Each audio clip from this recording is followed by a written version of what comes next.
your fantasy team from falling off the track. Football is back, Jack.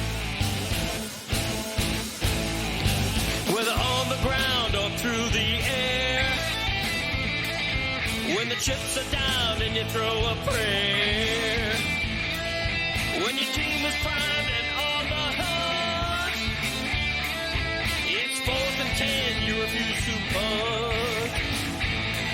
When the shoulder pads and helmets crack, that's how you know that football is back, Jack. Let me hear you say, football is back, Jack. This high is wild and out of control, and we're gonna ride it every week till we reach the Super Bowl. Don't need no check downs. Give me big hits and quarterbacks. If you say this game's the best, I'll say it's a gag. Football is back, Jack.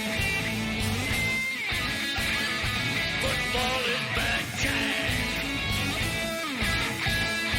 Football is back.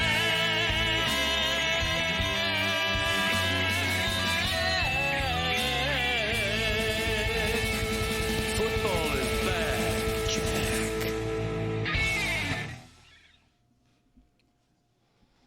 We have got a local hour that's going to have both kinds of football in it. And Greg Cody is here. Why are you guys laughing? Because he's the breathing again. He's it's his breathing birthday. I'm going to be heavy. nice today. Yes, you're going to be nice. And we've got the gift of Greg Cody. We're now in our 21st year. The gift of Greg Cody on this show over those years should turn today into a party, and it's a party hosted by Wild Billy, because we don't want to be on the sad yacht anymore. Chris, it can finally be said that your dad's 70th birthday, a lovely boat, a lovely gesture, a Lovely yacht, cruise. A yacht is a wonderful, wonderful thing, but the cafeteria and commissary area felt like it was a bit less luxurious than one would imagine of whatever they paid for that. Zagak. What are you guys hoping for? Like cocaine and hookers? Like at a 70th birthday party? Like it's a boat. Seriously. 70-year-olds. Thank you, Billy. Exactly. Greg Cody is a great cook. Zagak. How did you feel about the food that night? I thought it was, I'm never there for the food. I thought it He's was there for the booze. I thought it was good. I didn't think it was, 5-star Michelin, but I thought it was good. I mean, I don't know anything about this. I wasn't invited. Yeah, that's true. Yeah, I know it's true. I just said it. You just missed the list. We had to cut it off somewhere. I'm the stir. I'm the stir. I did that, right? Of the one time it happens naturally. I did that. You did bring it up, yeah. Laughs right in my The face. first time it's ever happened naturally, and Dan's like, aha! You did bring it up right in front of Zaz. Let's talk about this party Zaz wasn't invited to. Greg honestly said earlier today, I'm so glad Zazzo's here, which I didn't think we would ever hear. Oh, wow. I didn't know that. Yeah, he said, I true. love Zaz. I'm glad he was here. Yeah, well, let's not get carried away, Billy. It's when you made a mistake, he was happy because he didn't make Oh, it. that. Yeah. But Sniffing. regardless, he Keep said he was sniffing, happy you were here, sniffing. yeah. Look, Sniffing and the sniffling. tension between them is real. Greg Cody looks down on the radio journalist or the radio broadcaster, I guess. He thinks the print media is more honorable. So do I, actually. Thank you. That's how we grew up. But not anymore, it's not. Now it is an obsolete dinosaur, and all of the future medias are coming through and tearing the place apart. And Zaz is the one who's the star at ESPN, who has suites on the road, who flies first class because he's a rising... You know about that first class, Greg? Yeah, I've heard about that. Yeah, you were incredibly surprised by the accoutrements of first class. That's which right. I found funny, but that's okay. Well, I'm not this bougie sports writer apparently. Okay. I don't get those perks all the time. All right. Well, I don't get the perks because I'm a sports writer. Well, and also, let's make something clear here, all right? Between the two of us, you're a print guy, I'm a radio guy. Yeah. Between the two of us, you tried to get into my business. I never tried to get into your business. Yeah, because you couldn't have.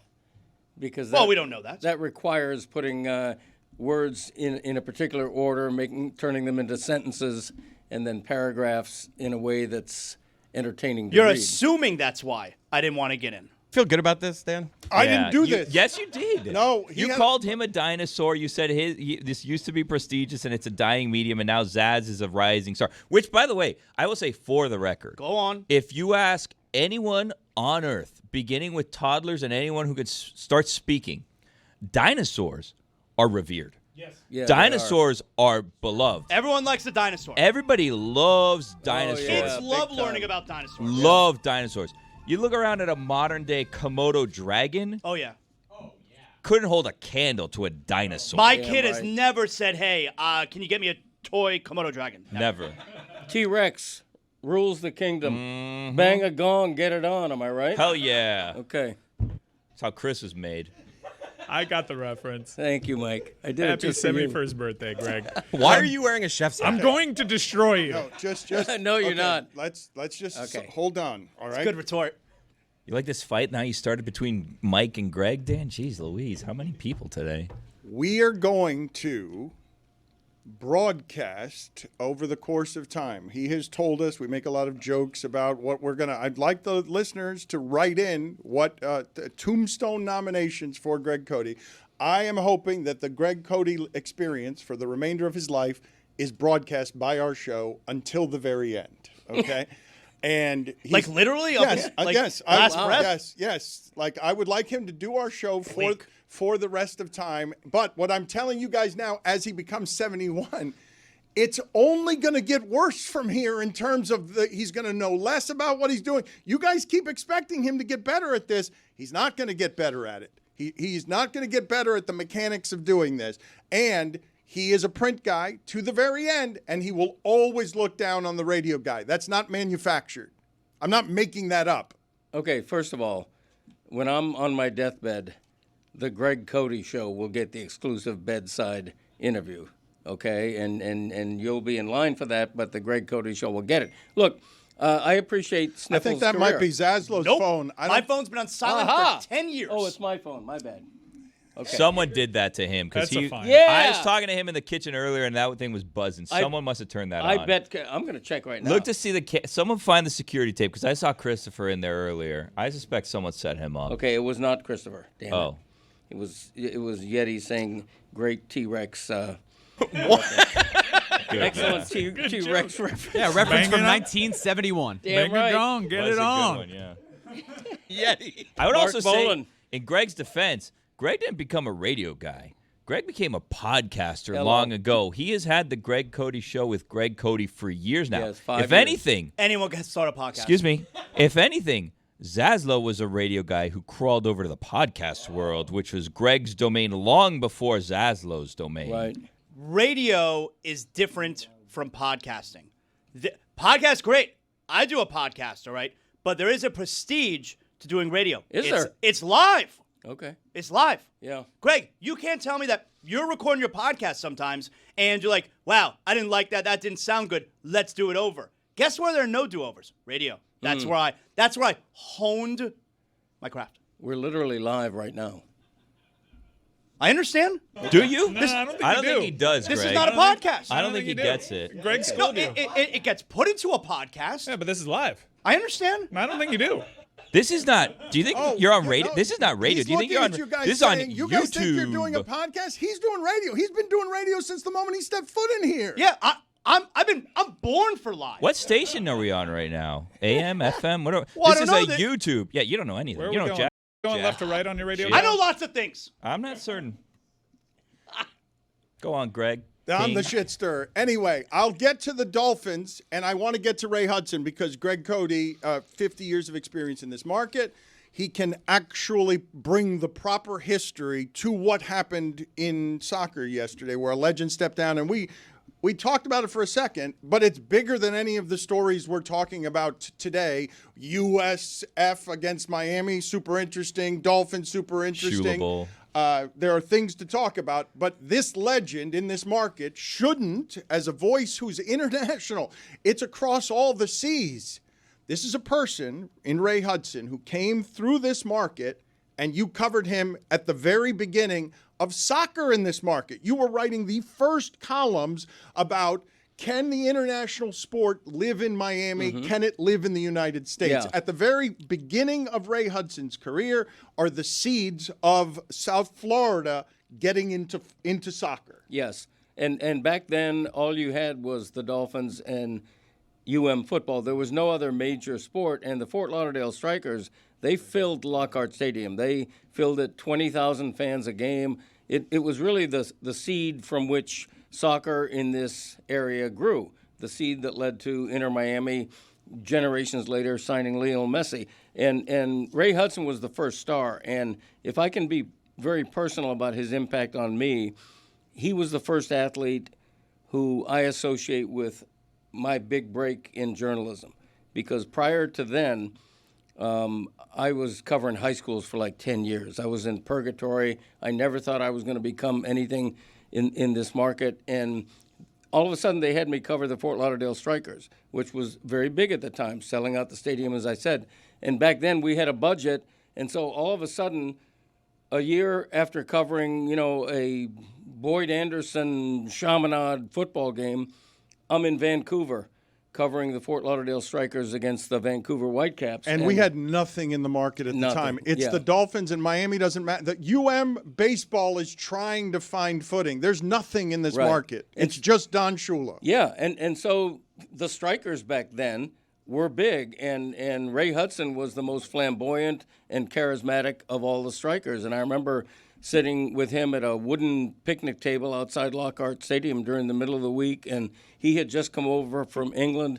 He's as white as a milk bottle, and talking in that charming, thick accent of his, and our relationship grew from there, and he and I are friends to this day, and he was the first guest on my podcast, actually, 5 years ago. And so he's just meant an awful lot. He's on the timeline of my career. Before I ever became a columnist or covered the Dolphins or the Hurricanes, I had Ray Hudson and the Strikers, and it means a lot to me. You don't understand, I don't think the audience might understand, that this is the greatest sports voice to have ever come out of South Florida. We can go all nationalities, all languages. You can go Fellow Ramirez. Like, there is no one in the history of sports in this market whose voice has internationally resonated with flamboyance from player. He was a coach as well. Didn't he do some coaching? Yes. At a broadcaster, but he made his mark. He was great at all the things, but the thing that he was greatest at was broadcaster, because he's done this with the enthusiasm of soccer for 50 years. Vinicius on the wits like Dracula, and we're playing a liver, and it's just leaves Barcelona in acid here. The roughness disappears when the magic man gets it, though, doesn't he? He's almost polite in the way he beats his defenders. Again, if you showed him a Rorschach blotch, he'd see goal every time, Phil. It's a phenomenal strike. Fakir is on the wit. Jumping jack flash quick, and sharp as vinegar with this hit. He sees his teammates on either side of him, Phil, and says, I see you lads, I don't need you. He needs help like a shark needs a dentist. Chris, I think we need to every day until the World Cup take 30 seconds to honor Ray Hudson in this market. Did I say anything that was wrong, Greg? No, I don't think so. And Ray Hudson, I don't know, not all of those wonderful, florid comments were spontaneous. I guarantee you he put some of them in the oven and took them out at just the right time, because he told me once, way back in the late 70s, that if they were up 2 or 3-0 at halftime, he was already devising the colorful quote Greg, he was going to say after the game. It's so wonderful to know what your relationship is here, because he learned before you did that it's all professional wrestling. Yeah. And he was a salesman and a spokesman, and it carried him, the charisma of it. And I'd like to honor him For right how up long? until the World Cup. Every day until the World Cup. Next year? Every day. Every single day. On it. We stop for 30 seconds to Like just the play. Pledge of Allegiance at school? Yes. I gotta say, you did not have this energy yesterday. Start the Shadow Show every day with 30 seconds of Ray For Hudson. Ray Hudson? To honor the I mean, great. he's no Kyle Seabaugh. Look, man, Were you Eric, shell-shocked when you kept it to a 30-second bit? Corey Brooks. who's on the Mount Rushmore of voices in South Florida? Eric Reed. Mm-hmm. Eric Reed. Tommy Hutton. Corey Brooks. Zagak. Zagak is on the Mount Rushmore. Is he or is he not? Zagak, yeah, I think he is. Dress. AJ Ricketts. Jeremy Taché. That gives Hell. Jeremy Taché the opportunity to give a stat of the day that nobody wants. I'm Rick Weaver. punishing you, Billy, with this stat of the day because Me? he wants to talk Marlins, and you just made it about the Marlins. Through 37 games to start his career, Marlins outfielder Jacob Marcy has recorded 20 extra base hits and 10 stolen bases, becoming the first Marlin to reach those numbers in the same span, and the first player in Major League Baseball to do so since Barry Bonds in Pittsburgh in 1986. He's definitely going to keep it up. I know the 7,000 fans at the game really appreciate that. God, you guys are the worst. Jeremy, well, we're not the worst. I feel bad that baseball's segregated around here. I feel bad that you never got to talk or never get to talk baseball. But you're so eager to do things, you didn't even wait for the stat of the day music. You gave the stat, and you didn't even wait for the music. You just rushed right in. I have another baseball stat if you'd like. We can play the music now. You're doing this in the wrong order. Start of the day. Start of the day. When this finishes, you tell us your Ray Hudson memory. Start of the day. Start of the day. Start of the day. It is the start of the day. Start of the day. Start of the day. It is the start of the day.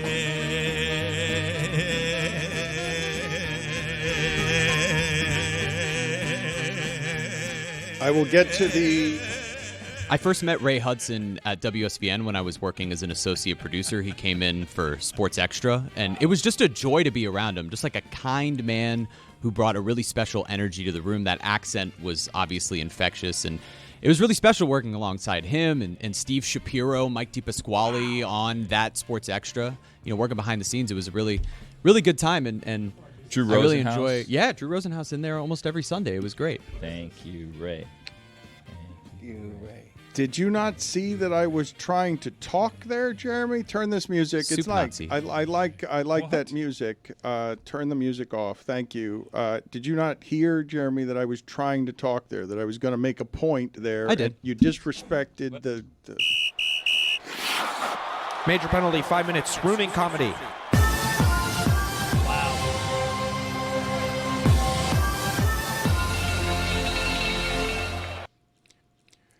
You're wearing a chef's hat because you are somebody who is a very good cook. I think that Greg Cody. Why are you still here? Why are you still here? Doing my job, making a mark. No. Stop doing your job and get the hell out. Thank you. The chef's hat that he is wearing, he is, I believe, the best cook among us. I think Roy might have some sort of objection. I think Roy would take offense. But he's a really good cook. However, around here, he's 0-3 in cook-offs. He's lost all 3 that he's done. And now Mike, who I didn't know could cook, has challenged him today in a soup-off. How are we doing this, Mike? We have a stove upstairs here at the beautiful Elser. You look like you work at the Bear. Look at him. He does. I didn't know Mike was a chef. Yes, chef. I take great pride in it. I just don't advertise it. I'm not like Greg Cody, where I make it seem like I'm greater than I am and then fall well below expectations anytime someone decides to take him to task. Okay, Roy Bellamy deservedly beat me in the turkey off. But it sounds like everyone's beat you. Well, Le Batard beat me in popcorn, which was a disgrace. Le Batard's popcorn was so over-seasoned with tagine. It was Whoa, don't give it away. It was almost inedible. But it won. So how bad was yours? Mine was. It was. Well, good. he's the boss, Mine was so. good. But the third event, I don't remember. What was Yeah, the third I think there one? might have just been 2. No, the pumpkin. You lost. It wasn't cooking, but you've had 3 challenges, off. and you had a The carve carve off off. with the pumpkin. That's another one. Jessica beat me on that and should not have. Excuse for everything. You're 0-3. I carved by hand, and Yeah. She had a machine. She had a machine. She had a machine? She used a paper thing. Mold. Yeah, Whatever you call it. she had a mold and she had like an electronic Yes. knife. It It was was a whole fraudulent. Yeah, it was Fraudulent. For hockey Like the fans build-up out there. PEDs. And This I did a beautiful pumpkin that Yeah. included a ghoulish face with a prop, a knife in Yeah. the pumpkin head. It should have won. So Waste not, 0-3. want not. So have you 0-3. thought about what the excuse will be this time? I have no excuse because I'm going to win. Well, what are you making? You're 0-3. You're 0-3 in competitions Brenamman around here. over here. But today's his birthday. Yeah, no, you stack the deck. Brindamore had a birthday. You stack the deck against me. This is certainly a road game, but I feel good. I mean, Greg, he decided to go for lentil. Now, Sausage and lentil with a little bit of kale. I've had that. It's good when Yeah. he's. all right, well, so did people on the Oregon Trail. This is a campfire soup. Okay. All right, he's here for the hearty, I'm here for the party. It's not as foofy. What is yours called? You have like names in the title of your soup that I don't even recognize. It's pretty complicated. Yeah. It's for a refined palate. We got Sure it curry, is. we got ginger, we got chicken, we got faro. But all in all, we're just gonna go ahead and call this soup Thai food. Hell yeah. Yeah. Oh, I love Thai soups. Thai food. Do you have coconut Hell milk? yeah. Do you have coconut milk in there? There's 'Cause coconut he's milk gonna in beat it. you. He's No, gonna beat you. I already have a negative critique of Mike's acumen in the kitchen. You guys have If- both been divas this morning. If can I be may honest. say it, a coconut Thai chicken soup demands that the bell red pepper be cut into strips. And I saw him over there chopping into a fine dice. Hey, old man, the red worry bell. about your own Unheard soup. of. Yeah? Worry Unheard about your of. own soup. I don't have I'll to worry worry. about mine. Okay, go okay? ahead. All right, that's All right? a- You're already... It's what? a faux pas. Okay, really? Yeah, All right, we'll yeah, see. it is. I think I'm going to dominate you in Do this you? one. Okay. Yes. In fact, I know it. Okay, I saw any- the color of yours. It looks like poop. Any Thai restaurant in America You got would that poop laugh soup? at a fine diced red bell pepper. What's your soup? You gotta cut it in strips.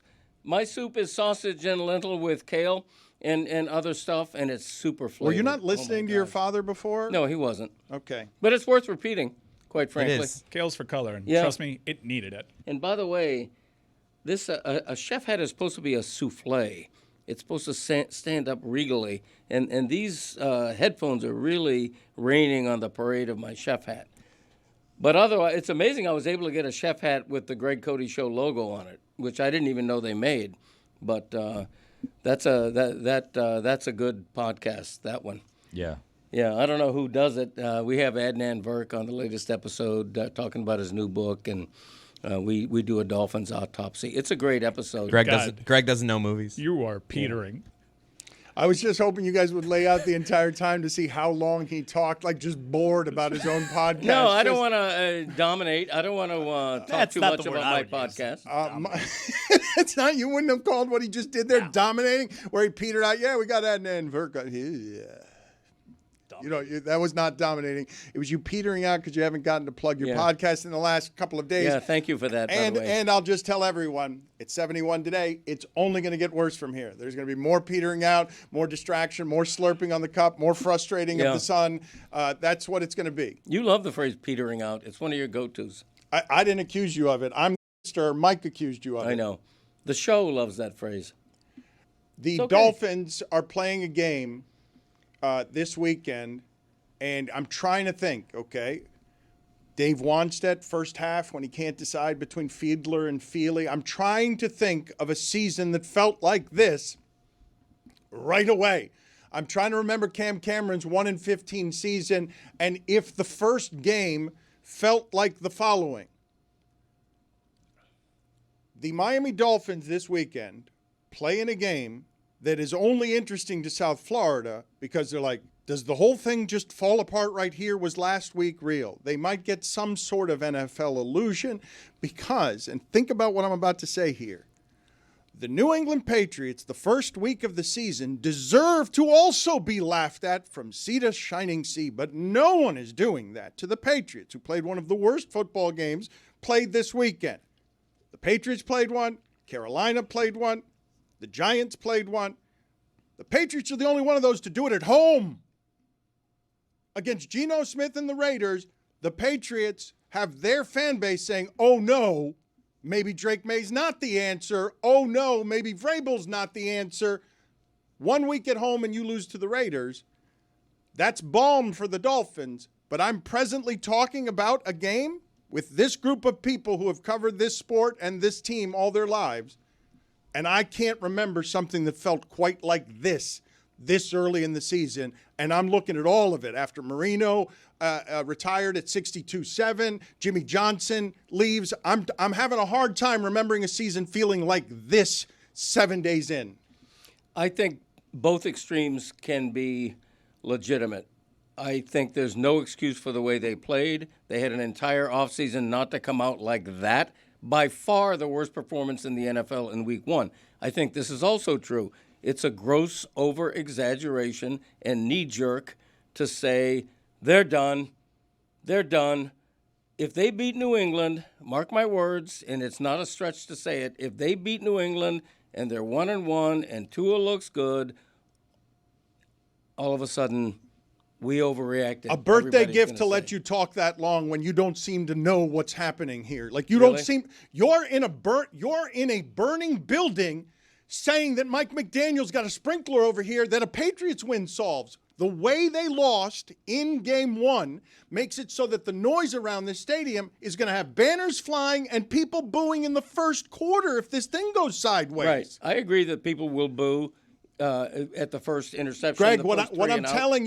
telling you is a team known to be meek nationally, led by a man feared to be meek nationally, is heading to a buzzsaw at home if they get down 10-0. I'm surprised that you do believe that if the Dolphins beat the Patriots this weekend, that all of a sudden, hey, they're 1-1, and maybe we all overreacted. I mean, everything Dan just said about the Patriots in week number 1 rings true. Like, Sure. So you're essentially saying that if the Dolphins beat at home, if the Dolphins beat an equally terrible team who had a terrible performance from week number 1, all of a sudden we're going to feel better about them, and maybe week 1 was an overreaction. Like, I disagree. Okay, what I'm saying is the overreaction to them losing week 1 is A, why a lot of people hate the media, and B, why a lot of people think that fans are idiots because of the overreaction. It's one game. I don't care how bad they look. Greg, the overreaction, though, look. It's not one game. Greg, Really? Greg, I thought it was one game.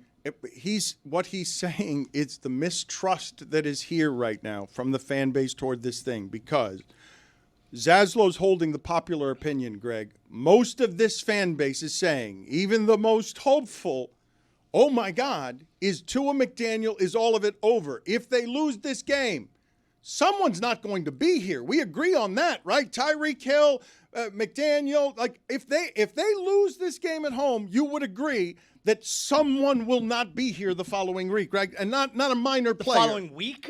No, I don't agree. Not after week 2. I don't Yeah, agree. not I the think following Greer? I think 0-2, No. someone's paying for it. I Really? do. I do. I think that. I mean, like, I hope you're right, but I don't think that's true. It also depends on the game flow, right? If they show up unprepared again and the Boo Birds have their voice the entire game. Who in the, like, is it Greer or Ross? Like, who has shown you they have the guts to make such a significant move? I think it would probably be Greer because he's been here for close to a decade, and it doesn't really shake up the operation all that much as you're in season. If you let go of the GM, like the fans are going to demand. Wow, you think Ross has the guts after 2 Yeah. weeks? I mean, it's been 10 years. I'm with you. It could be Tyreek Hill. Greer, to save his job, could be like, let me make another trade. Well, here with and I do Pittsburgh. believe the Chiefs are going to go 0-2 after this week. Okay, if the Dolphins are 0-2 and the Chiefs are 0-2, maybe Tyreek Hill's gone. But by doing that, you're telling the fan base we've given up on the season after 2 weeks. I mean, they're flying a banner. Yeah, but telling them the season's over 2 weeks in is a horrible message. You can agree with them and Well, we have to make changes, but after week 2. No, but here, so this is the part that's most interesting to me about what you're saying because Greg's not wrong when he says in almost all the other instances, a reaction to one game in week 1 is an overreaction. It's a hyperventilation. It's one game. However, Greg, and this part to me is the most important part, the way they looked on Sunday that makes you fear. Oh, no, I'm watching the whole thing collapse because they can't stop anybody. They're not going to be physical enough. They're going to ravage their coach. And the entire NFL, Brian Flores in Minnesota, is looking down at Boy Wonder and saying, you went from ball boy to the top and you changed your wardrobe and your clothes and you were offensive genius. Now what do you got in this game against the Patriots when no one trusts you and one of them might be your wide receiver and your quarterback looked in the last game like he didn't trust anybody because we didn't recognize him after his first read. And former teammate said that he knew what to do to make Tua panic. Mm-hmm. Greg, this thing, like, I don't believe I've ever had, I don't mean to be prisoner of the moment, but I remember Jay Fiedler and A.J. Feely, the first half. Dave Wanstead ran into something like this. Dave Wanstead, and that was at 10-6 every year. At 10-6 every year, Wanstead walks into, I don't have a quarterback. Who's it going to be? I don't know. And in the first half of the first game, he panics. First half of the first game. It's the only time I remember a stadium closing in carnivores. They do it at Miami, at the University of Miami all the time. That happens all the time. It's the first time I can remember a stadium caving in because he was under the pressure. This is why the Steelers, what they do is so amazing with 3 coaches. He was under the pressure of Shula and Johnson before you. You're 11-5 every damn season, and everyone's saying you're mediocre. And he panics in the first game because he's Dave Wanstead. And the Dolphin fan base is looking at Meek Daniel. They're looking at Meek Daniel, all the stuff that was charming, and saying, wait a minute, am I going to watch my team fall on this guy's head next Sunday? Like, that's what surrounds that stadium this week. Okay. I've never seen anything like it in this market. I have a feeling that you're going to be the one renting the plane that carries the Fire Everybody banner. I'm not sure if most fans feel quite as vitriolic as you do about Fire Everybody right now. Really? Look, no. Greg, you're the columnist. Listen. You're supposed to have your finger on the pulse. Okay, did you read what I wrote following that game? I spared no amount of You can't criticism. just say, this was a terrible game, but I have no reason. Like, you're acting like you have no reason to believe that it will continue. I want to see more than one game of proof. Okay, multiple years of this. They're favored against New England. The idea. But they're terrible, New England. And the Dolphins are at home. You guys Somebody's are gotta be favored. attacking a columnist for trying to show some level of like nuance or Okay, like here's the perspective here, and you're like, you should be more of a fan and just fire everyone immediately. Billy's 100% right. Look, I've been writing and saying since last season that this is the season that tells the future of McDaniel and Greer. If they don't make the playoffs, 99% they will fire the general manager and the coach if they don't make the playoffs. And if they start off terribly, worse than 0-1, I don't think Tyreek Hill will last if they can get a buyer for him. Probably the Chiefs will take him back. But where we disagree is I'm not ready to say all that after one bleeping game, no matter how badly they look. The place where I would push back on that is, does Greg Cody, do you feel any different? Did this team look any different from what they looked like, the way you felt week 18 last year compared to what you just saw in week 1? Yes. They look different? They look terribly unprepared. Oh, okay, that's the whole point. So Okay. that's why it's not 1 week. It's a continuation Here's the from thing. last year. Here's the thing, Zaz. The way you two are putting it suggests that the opener they played is on top of a terrible 3-14 season. They went 8-9 last year. I'm not forgiving 8-9. Okay, it's a losing record, but 8-9 is credibly bad. It's not. But the trajectory incredibly is bad. this. They were playoffs the first 2 years of Greg, McDaniel. if I can, just for historical perspective, okay, because I'll just keep going back to this Wanstead season because, okay, I was saying the same things then that you were, and I was doing it with 11-5 in my back pocket. And everyone was yelling, no, this is the beginning of the end. How do you not see it? Look, he's using up all the Jimmy Johnson cheers. And I'm like, guys, it's 11-5. It's hard to go 11-5 in that league. And he's handing the ball off, and he's making my friend retire because they're running the ball 400 times a game, and they're punting all the time because they're playing primitive football, wasting the Jimmy Johnson years. And everyone's saying, Dan, how can't you see it? And I'm like, 11-5. The Dolphins, this is not 1 week, Greg. Tua and McDaniel are 6-9 in their last 15 games when Tua's available. 14 interceptions, and Tua's got 8 fumbles. We worry about his head. This is built on something that's really flimsy, and everyone around it is howling. This is the beginning of the end, obviously, and the thing that doesn't feel like hyperventilation to me, and I keep coming back to it, the first game of the season looked like that. Mm-hmm. You got injuries now on the offensive line. Right. You can't block anybody, and the Colts put up a performance we've never seen in football before. 7 straight drives, can't be stopped, and the way that it looked is important. It's not just, they had an off game. It's, no, they were dragged up and down the field by surgical competence of Daniel Jones. Against a team that you know is not that good. Yeah. I mean, you guys aren't saying anything I don't know. You guys aren't saying anything. But anyone who watched that Greg, game. But, Greg, it looked like that's what they are. What I'm saying is no other team in week 1, like Carolina could think they're bad, Giants and the Patriots, but no other team was on the field with its fans watching saying, oh, my God, the way that this is going, they don't have any chance in this game. Do they have any chance in any game? Okay. If you think the Dolphins are going to be the worst team in the league, I'll bet you $100 and give you odds. It's not going to happen. Okay? Kind of odds we talking The about Dolphins are not as bad as they looked in the opener. They could not have looked worse. I agree with you. They were putrid.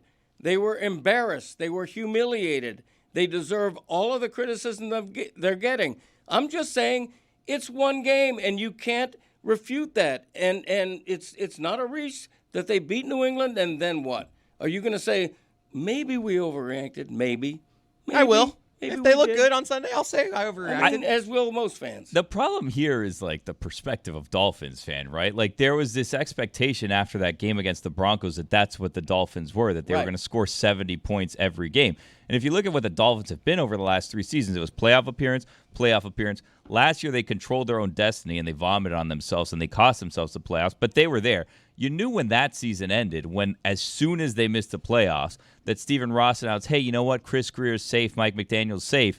They weren't going to make any significant change. I mean, the big change that they made in the offseason was, hey, let's get Darren Waller out of retirement. He'll solve this problem. Yeah. So they came into this season, and even Greg, who you guys accuse of being a homer and all that, said 8-9 or 9-8. He said, like, they'll be a playoff team maybe as the last seed in the playoffs, but he's not predicting they're going to win the Super Bowl. Everyone knows this is just like a middle-of-the-road team that you could say the window closed, but I think now the question is more so, did the window ever even really exist, or did we just convince ourselves that this was like some super team that it really never was? So when they decide in the offseason, we're not going to make significant changes, by giving it 2 games and firing everyone, what are you really accomplishing? Because you know week 3 is probably going to be a blowout regardless of the outcome of this one against the Bills on Thursday Night Football. So if you fire everyone week 2, then you come back week 3, you get embarrassed nationally while your team is already in disarray. Like, you've punted on the season for everyone to see. Look at Zaslow. He seems defeated here. I don't suspect this will be the last time we talk about this. Mike Ryan, get out of here. Go cook your stuff. We're going to start the soup off. Oh. Yours looks like poop.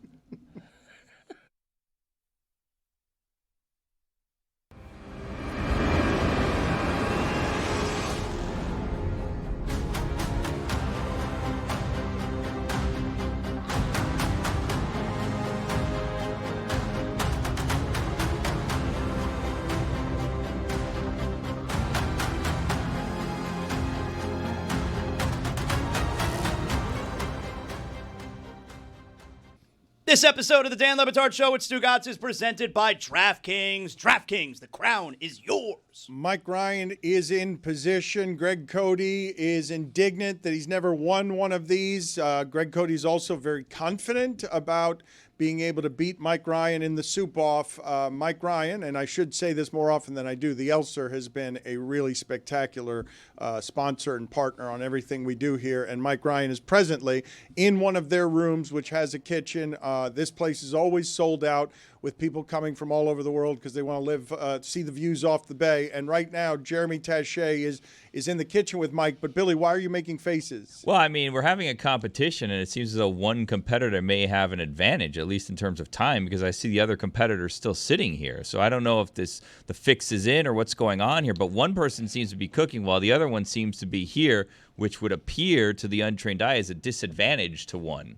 Well, Billy, indignant on behalf of Greg Cody. How is it a disadvantage for Greg? I mean, have you ever watched a cooking show, a baking show? Do they say, you know what, contestant number 2, you go sit over here in the corner for a second while we give someone else a head start? Yeah. Have you watched a race? Have you heard of Okay. the Olympics? You know Does what? someone get a head start in the Olympics? No. I've never watched cooking shows. I don't care about cooking shows. Do you But eat? How do you I live? will tell you. from Sustenance? Ever heard of it? Common sense would tell me that Greg is sitting here and he gets Mm-hmm. to watch what Mike is doing or not doing, and that's an advantage for Greg. Let me ask you something. You like hockey when the Panthers are good, right? What does that have to do with cooking? I'm just, you have a simple mind, so I'm trying to explain it in terms you understand. Go on. You like hockey when the Panthers are good. Have you ever seen a hockey game where the Panthers are still on the bench and they give the puck to the other team and they say, you go and you play around with it a little bit first? Okay, you know and hockey then you has say, a clock, you know what? right? This is actually a great advantage for the Panthers because they get to see what the Devils are doing You know today. hockey has a No. clock, right? Yeah, so does Is cooking. there a clock in the soup competition we're Do you know doing? how you cook? It has a stove has a clock. the clock. You put something in. I'll you see a say clock. 400 degrees, 25 minutes. How are you alive? Let me know where the clock is. Billy ain't wrong. Thank you, Greg. Billy ain't wrong. Thank you, Mike Greg. has an appreciable head start here, but you know what? My confidence is supreme. Like Diana Ross, my confidence is supreme.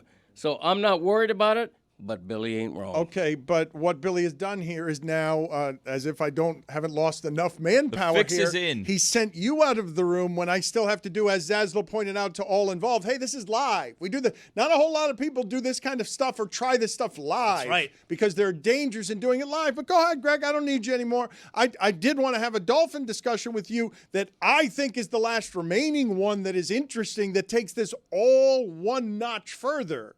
Go ahead. Well, Billy has been making fun of me, okay, because, and he's been making fun of me for now years about this, because the Tua thing with the head stuff is so unprecedented. Troy Aikman just did the documentary here where he says he doesn't remember playing in the NFC Championship game because we were so primitive at one time that he had 4 concussions in 14 months, and he just doesn't even remember playing in the game. The thing that this game has that none of the other games have, on top of laughingstock, and you thought the Patriots looked back. Yeah, they did. But the Dolphins are the one that everyone's laughing at. This is what is being said. I became a doctor on television. Like, I'm interviewing. The thing that Billy's been making fun of me about is that we immediately got out of bed in the middle of the night, and I'm live interviewing the doctor. Some wrestler is what you were talking to. Oh, Chris that guy. Nowinski? Yeah, please. Oh, my God. This guy sits around, Thank you. waits to pounce on head injuries. Yeah. Guys, honestly, hoping for head injuries so someone can go talk to him. That's what it seems if like. If we're honest, he's hoping for concussions. He watches sports hoping for head injuries. Exactly right. Yes, he does. As soon as someone goes down, he goes, and he starts My doing turn. that thing with the little fingers that he goes like this. Zaz is right. He does I'm either with this you, thing man. or he does the thing with his pinkies like does this. the- I where he goes envision him doing this. this. He goes, Yes. Like Gargamel. another one for me. Okay, totally unfair to him. I like him, but Billy's been making fun of me. Yeah, you would. I got to talk to him now and bring him on so No, we can you ask don't. him. all Why these do you have questions. to? Because I was supposed to make. It's a long story. I owe him one because boy. because Get I you WrestleMania tickets or something? look the head injury stuff. Can Mike not open a microwave? The head injury stuff. Oh, he's setting a timer. What's that? A clock in a Is kitchen? that cheating with a microwave? my That's God. not cheating What he's on a doing. soup. Oh, my God. He's taking a shortcut. Let's go to Mike Jeremy Ryan here. using a microwave? Oh my God! Look at that! All I right, see. Greg, I see a get Campbell's caught can up. right Greg, there. Greg. This isn't even something he made. Get caught up. Go ahead. Go in the other room and get caught up. you So it's sure? a fair. Yes. Go do the soup thing. We'll Jeremy, come back. talk to us. What's We'll come going on back here to with the Mike Dolphin in this thing. microwave? We are on site at the Great Soup Cook-Off of 2025. Mike Ryan here getting everything situated. Mike Ryan, can you walk us a little bit through your process here? Yeah, my process is to challenge the palate, make you think differently about soup, and also get the hell out of get out of the way. Get out All of the way. right, so there's a little bit of Get out of the way. frustration by the man Why here. is He's Rose looking here? to be the soup Rose is in the way. superstar. This is Rose not is in the good. way as well. This is not Yes, good. chef. Too many cooks is in the gonna be a- kitchen. The a camera pretty angles are intense- Jeremy. Yeah, like everyone, you're surrounded by people who are having trouble think Greg getting was the right right about the camera peppers. angles. All right, he's at work. I have no control over the camera angles. Jeremy, I just heard Mike say, I think Greg was right about the peppers, so maybe there's something going on there.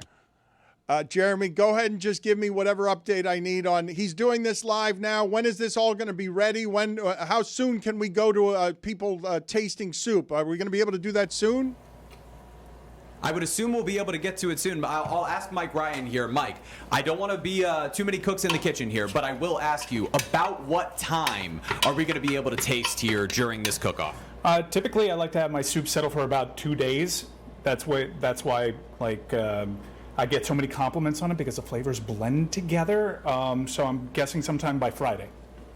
All right, on Friday, during the local hour, we will be able to taste Mike Ryan's soup. Greg Cody, I imagine, as he heads up here, won't have as much attention to detail, but I know that he will be competing with a fierce effort. We have the challenger, we have the initial competitor. This is the Great Soup Cook-Off. All right, we can fade him down. Stop talking. Palate. You can't give him a microphone. It's and such douchey lingo. It's the worst. Like, how do we break him of the habit of being sideline broadcaster guy who uses 70 words where he could use 7? Like, how do we do it? How do we do it? Help me do it. I don't think we can. I think me and Zaz are more complaining about just cooking lingo Yeah. in general. It's so much. Like, just I like the flavor on the palate. the top of my tongue. Just talk normal. Yeah, Taste. It's called taste. Oh, I let my soup sit for 2 days. Yo, 2-day-old food is gross. Cook it. Let me taste it. Exactly right. 2 days. Uber Eats, ever heard of it? Get that food in 30 minutes. I have to wait 2 days? It's insane. Chris, is your dad going to lose a fourth one of these on his birthday? Like, we might have to rig this thing because the coconut milk is more delicious than anything, and that's like cheating. There's no way your dad's soup is going to be good as coconut milk soup. We should discuss how we're going to judge this. Yeah. Now, obviously, you'll have a vote, Dan. Zaz, you'll have a vote. I'm a judge. That goes without saying. The shipping container as a whole could have the third vote, or we could break it down Billy, me, and Jeremy, and that's 5 of us. So you guys think it should be 5 people voting, or the shipping container is 1, and then you guys, so it's best at 3? How do you think we should do this? The problem is we know whose soup is what because they told us what they were cooking. So we know we already have prejudice, as Zaz would say. We kind of knew with the popcorn and the turkey. Like, we've kind of always known all this stuff. No, turkey was blind. We just knew they're both cooking turkey. This one of them is doing something with coconut. I don't the think other we did one it blind. Something brown. Regardless, you guys can argue about this Blind off in the air. sense that you didn't know whose was what. Understood. But again, we're down some manpower because you did this, Billy. You sent. I didn't say let's cook today. You think I was in the, on a digital whatever computer making that soup thing? You're talking about you? unfair advantages, and now all of a sudden there's 2 of us in here when there should have been 3. That's right. How about you take a little ownership? Do I do the scheduling around these parts? No. I'm just saying. How about you take a little ownership? Okay, fine. It's my fault that I think that we should follow the rules and Constantly people should saying be things, and you don't care about the repercussions. How Here we so? are. How so? How so? I just explained how so. How so? There were 3 How of us so? here, now there's 2 of us. Okay. Did I say Greg go cook today? No. You started complaining about about a competition clock. I'm a man of, I don't know if you've ever heard of this word, integrity. And when you have a competition, people should have a level footing. Okay, Yeah. so take responsibility. Hey, how about you make the rules when your name's on the show? And it's not on the show yet. Okay, bud? Jeremy's yelling. Look, who's Jeremy mad at? Chris, why am I looking at a preview in which Jeremy, that's as pissed as I've ever seen him. What Why happened, is Greg Jeremy? in there? What happened? We've got an unbelievable energy in here. We've got a ridiculous energy. Mike is yelling, oh, God. He's frustrated. He doesn't have the type of heat he's looking for. Greg Cody, what are your thoughts on the panic that you're seeing from the other man in the kitchen? I mean, he's not disguising it. He is Does he have panicked. to be here? He is panicked. He says the heat's not hot enough. He's got a burner on high, but My look at towel. it. He's panicking, man. Well, he's certainly feeling the heat up here, Dan. Mike Ryan, what do you say to the accusations that you have an unfair advantage I don't from know. beginning? It's either super hot or super cold. I don't understand what's going on with this stove. Soup-er hot, soup-er cold. Dan, back to you. For the love of God. Does Mike have a pack of cigs rolled up on his sleeve? He cannot help. He cannot help but throw it back to me in a pukey broadcaster joke way. Like, what? Guys, how do we break him of...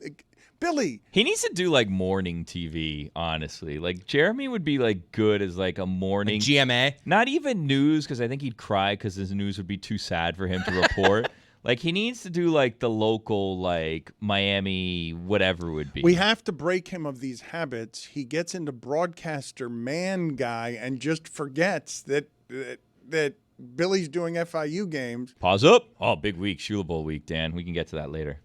I want to get Pipple to was it. tweeting about it. I mean, when Pipple's tweeting about it, you know there's a shift in energy. That 35-0 the loss reinvigorated this fan base. I'll tell you what. God, scored 34-0. We will go back to the Elser kitchen in a second, but the point that I was trying Why to... is Greg in the same kitchen as Mike? That does not seem like the way cooking competitions go because there's only one stove in there. Like he should get to. I was trying to argue on his behalf and get him some more time. He should get to cooking. He seems to be wasting time. Imagine that. It's like almost like we planned it out, where Mike would go first, then we would send my dad up there, and then the bowl soups would be ready, and then we would try. And then guess what happened? Yeah. Guess why? What happened? What happened? He's right behind you. Billy happened. Guess how competitions work? They cook at the same time. One goes to one kitchen, the other goes to another kitchen. I don't understand. You guys don't understand cooking competitions? I really don't understand the confusion Billy, this here. is the part. Billy's right about this, but he could have helped in the production to make Mike less panicked in this situation and help our time be better than it was. Can I just get back to real quick?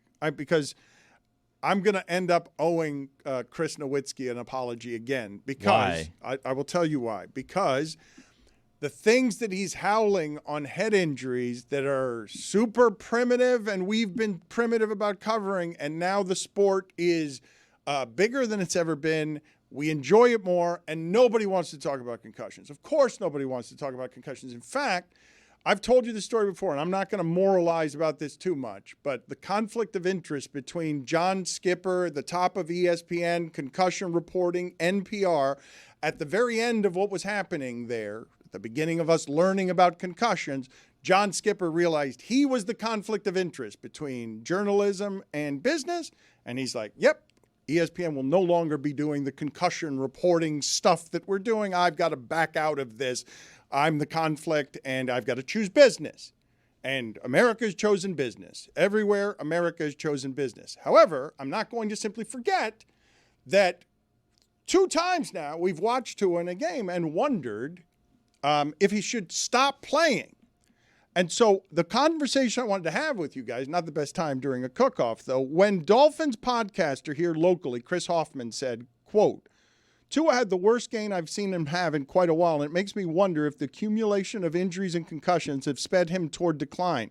We've generally feared it would be sudden, one more bad hit and it's over, but it could also be more gradual than that.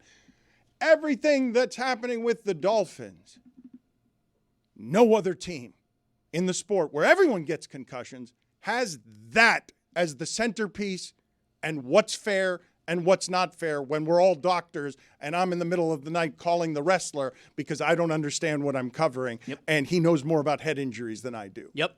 Totally not fair. And with zero medical evidence from my vantage point, that right there is exactly what I think is going on with Tua. Again, no empirical data from me sitting on my couch, all right? But that right there is exactly But are we all doctors now? Like, guys, No, but it's also irresponsible of a doctor to be diagnosing someone that they haven't seen. Just saying, I think this is what's happening with no, like, viewing of their charts or actually seeing a person. Jeremy, do you have any thoughts here? I feel like you've been properly chastened. Oh, break me of the broadcaster habits, break you of the habit of bringing up concussions once a week. I mean, Jesus. Yikes. Why are you sad? Why am I sad? Yeah. I thought you did great. Thank you. I don't think he likes when I critique his broadcasting when he goes Isn't into that my job? Isn't that why you sent me up there? Yes. Do it more efficiently. Yes. It was a good pun. We have 4 hours of show. Yeah, we got to fill. Yeah, but we'll do it. It's fine. So you call this Chris guy like at night? Just you guys just talk about concussions? Middle of the night. In the middle of the night. Well, like, you remember? You know, his wrestling was Harvard Chris or Chris Harvard. Yeah, he was like a douchey character. Yeah, who knew? It's kind of perfect to be our concussion expert, right? And I need to. We're going to need to call him here at some point and have a conversation with him that will. That can be more fun than the ones we've been having, where I ruin the fun all the time. Concussions? Funcussions, yes, funcussions. But you guys are in agreement, right? When I say there haven't been this, not in this town, this set of chemicals around something where you're like, oh my God, the whole thing's they can go up in flames on Sunday if somehow they're down 17-3 in the first half. I think your Wannstedt's last year where he was fired at 0-6. And there was that first game where he switched at halftime.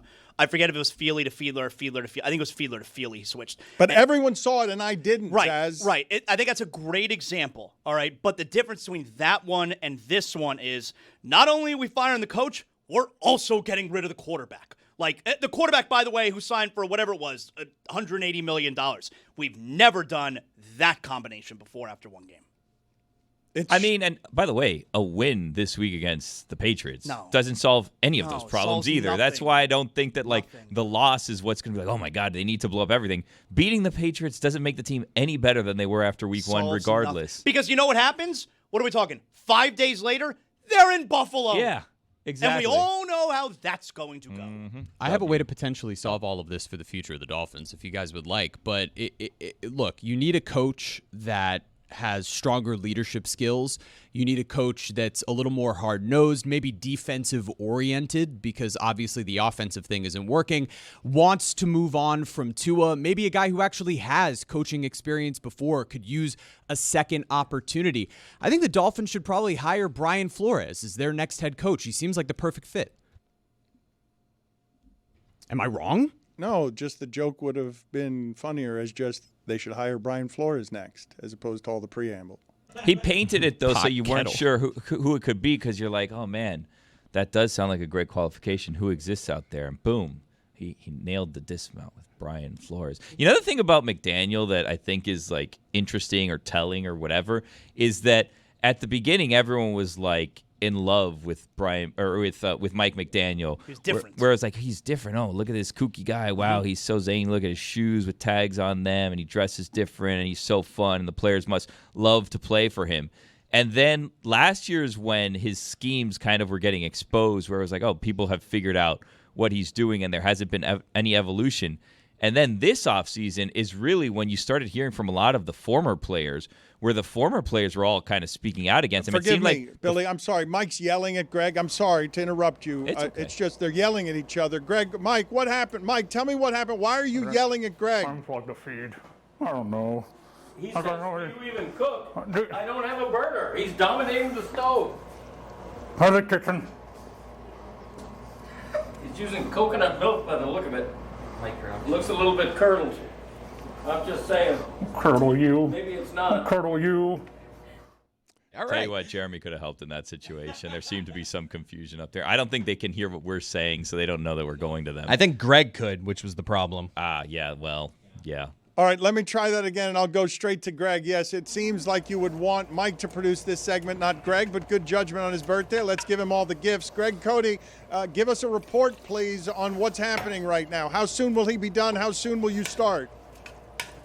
I hope he's done soon because right now I'm just watching him. Good. I'm not able to cook. Would you myself. stop talking? Mike is Would you panicking. stop talking? Mike is in mid-panic. He's still getting over miscutting the red bell pepper. Now he's confronted. No one likes strips, Greg. Now he's No one likes strips. curdled coconut milk. He's using the microwave. Is this your first time using coconut milk? It's always curdled. Is this your first time? Is it your first time? It's your first time. I hope I get the stove soon. You don't need Right a now, stove. my worthy adversary is dominating. You pre-made your soup. can't even get You're it. not an artist. I'm looking You're at not an artist. some work and I can't do it. He pre-made his soup? Did he- They're just lashing out at each Little other. wordy. Okay. I want to ask you guys about a different thing before we go back up there, because give me a second on this. I want to get your actual football thoughts on this, okay? The Baltimore Ravens, we have some difficulty, right, in our analysis of who's good, why are they good. The whole thing around Tua is basically we need to know who's responsible for his good. It's a weird thing we do. He's only polarizing because of that, because I'm not sure if he's a system quarterback or what he is. The Baltimore Ravens over the last 25 years have been one of the best organizations in all of sports. If not for the Patriots, the Baltimore Ravens would have one of the real epic stories in that sport right now, because it's a very well-run franchise from back when Ozzie Newsome was picking players for them well. 25 years is a crazy run when you look at what the Dolphins have done comparatively over the last 25 years. And everyone listening to this would say, with certainty, good football team for 5 years. I know that's a good football team. And then they have this affliction. More than any team in the sport, when they've got a 90% win probability at the end of the games, they blow some games you don't see any good teams blow or bad teams blow. They've blown them more than anyone else. I don't think that that's something that they are, but I'd have a hard time making an argument against it because it's happened 9 times to them and it's not happened 6 times to anyone else. Now, it's happened 9 times to them because they're good enough to get that far ahead in some of these games. But the next step I want to take with you guys on what the Ravens are, we all know that's a championship good team, right? And the only thing people question are some mental frailty about Lamar Jackson that I don't think is fair, but he is a lesser performer in the playoffs. And this thing that has to eat up anyone named Harbaugh, that this team can't be trusted at the end of games. And the thing I wanted to talk to you guys about, because I'm assuming now that we all know that this is a thing about them, you don't think Derrick Henry's weak, right? Like you saw at the end of that game what happened where on 4th and 2, Josh Allen is just running toward a sideline and it bounces here, there, and it's in the end zone. And then Derrick Henry fumbles. That never happens. What's that? None of you listening to this think that Derrick Henry is a choker who's weak at the end of games, right? Right. So this thing that plagues the Ravens is not something that I've seen a great team ever get. Like the Bills might lose games and be a laughingstock, because they get blown out in the biggest games. But none of you listening to this think that the Ravens are actually weak. You're not allowed to think that, but they've got an affliction here that, whether it's real or a part of defining them or not, is something unlike anyone else in the sport, and you'd be calling any other team that wasn't this good a choker. You'd say they're mentally frail at the end of the games because there's nothing to be learned from. This has happened to them 9 times now. And do you know how these guys hurt their bodies all week when not just they collided all day, they care about this thing deeply, and at the end they knew they were better and they farted it away. Like the way that week feels, there's nothing to be learned here. This team knows what that feels like. It's all week. It's terrible. Nothing to be learned from we let up on the gas. Well, nothing to be learned from Derrick Henry fumbled when he never fumbles, and if he doesn't do that, which is a very fluky play, they're going to win that game. It's like if anyone wanted to have Baltimore number 1 in their power ranking, still, after that game, ahead of Buffalo, I'd be like, all right, yeah, I don't really have a big problem with that. Buffalo won because of a fluke. That doesn't mean that Buffalo is better than Baltimore. So if you want but it's happened 9 times now, though. Where right. Where it's happened, where it's Tua doing it one of the times in the fourth quarter to start some of this stuff. This team has a thing. Okay, we analyze the holy hell out of this sport. Okay, we really do, and the margins are ridiculous. It's a foot here. Was that guy's elbow in? It's just nonsense. Okay, this team though is good. It's good the way the Eagles are good, and you all know it's good. There's no question about, is it good? The only 2 flaws you can find are, do I want to question the quarterback at playoff time? Because that's what I like to do. And what we now have, which is a sample size that's asinine, Zaz. Give me all the great teams you've known throughout the history of the sport that get up to these giant leads and then have 9 times a 90% win probability, and the stain of, and that team also blows games at the end in a way that's super weird and doubles up how it happens to even the bad teams in the league. Lamar Jackson's awesome. The team is obviously really talented. I think over the course of a 60-minute game, when you have that combination of a great quarterback and a really talented team, you're going to win a lot of games. When the game is tight and you're also playing another good team and you get to late in the game, I think that's when, the little things get a little bit exacerbated. Like those little things being there's no room, there's no margin for error the way that there is margin for error over the course of a 60-minute game. And so when Lamar doesn't make big plays at the end of games, or if there's questionable play call as far as running the clock when it comes to hardball, that's stuff that we're not noticing throughout the course of a game because you have the better team normally. If we're late in the game, it is exacerbated, and it could wind up costing you the game. Does anyone listening to this believe that the Ravens are mentally frail at the end of games? What's the accusation you'd make to a team that this keeps happening to if you think it's a part of their DNA? It's happened enough that I'm assuming that most of the people listening to this say this is a problem about the Ravens that they have uniquely that is structural, correct? If it's happening, these games are so important, Zaz. Every last one of them. The difference between home field advantage and no home field advantage is found in a couple of these games that the Ravens have lost. So when they go to Buffalo, Mark Andrews can't catch the ball on the goal line in the cold in Buffalo because they had to be on the road. The margins are asinine. So when I tell you one team has this thing, does the audience believe that that's a flaw that is simply structural to Baltimore? That fluke is going to happen to them, and at the end of games, at the end of a playoff game, road or home, they now know it's going to happen to them because it happens to them more than it happens to anybody. Right, and the thing that's happening to them at the end of these games, look, it happens all the time in the middle of the game, but it doesn't have the consequence that it does at the end of the game when then the clock runs out and you're trailing. But for whatever reason, Lamar Jackson, and again, I lump Harbaugh in that category too because we're talking about play calling and clock management there as well, which was not good at the end of the game on Sunday night. I think that then we notice it a whole lot more because then the clock runs out and they've lost. But it's the same thing with the Bills, right? The Bills, you just always expect it to happen with the Chiefs. And you expect, something's going to happen at the end. They're going to get close, and then there's going to be, an interception, or there's going to be a pass that hits a receiver's hand. Both teams have that until they don't have it happen one time, and then they don't have it anymore. That was Peyton Manning, right? That was Peyton Manning's whole career. He can't win until he finally does. But the difference that I find with the way Buffalo loses these playoff games and the way Baltimore loses these playoff games, Buffalo's not losing these playoff games, and then we look at Josh Allen and are like, wow, he wasn't any good. Buffalo no, also, like, you think they don't have enough, and Josh Allen's lifting all of those pieces. Josh Allen is great in Lamar, these games. Lamar does that, too, in his defense. Though he has Derrick Sometimes. Henry now. Yeah. But Josh Allen is great in these games, but, okay, the other quarterback, he outplayed him. They made the plays in the end. When Lamar Jackson and the Ravens lose in the playoffs, more often than not, we're looking at Lamar Jackson like, wow, he wasn't very good. The thing with Lamar, too, is Lamar has it happen in the regular season to dumb teams sometimes, too, where it's not like, oh, it's just that he can't get over the Chiefs. It's like, oh, well, that happened against, like, the Raiders in week 13 or whatever. So it just both teams can solve this problem very easily by just having it not happen in the playoffs Right, just once. one time. Yeah.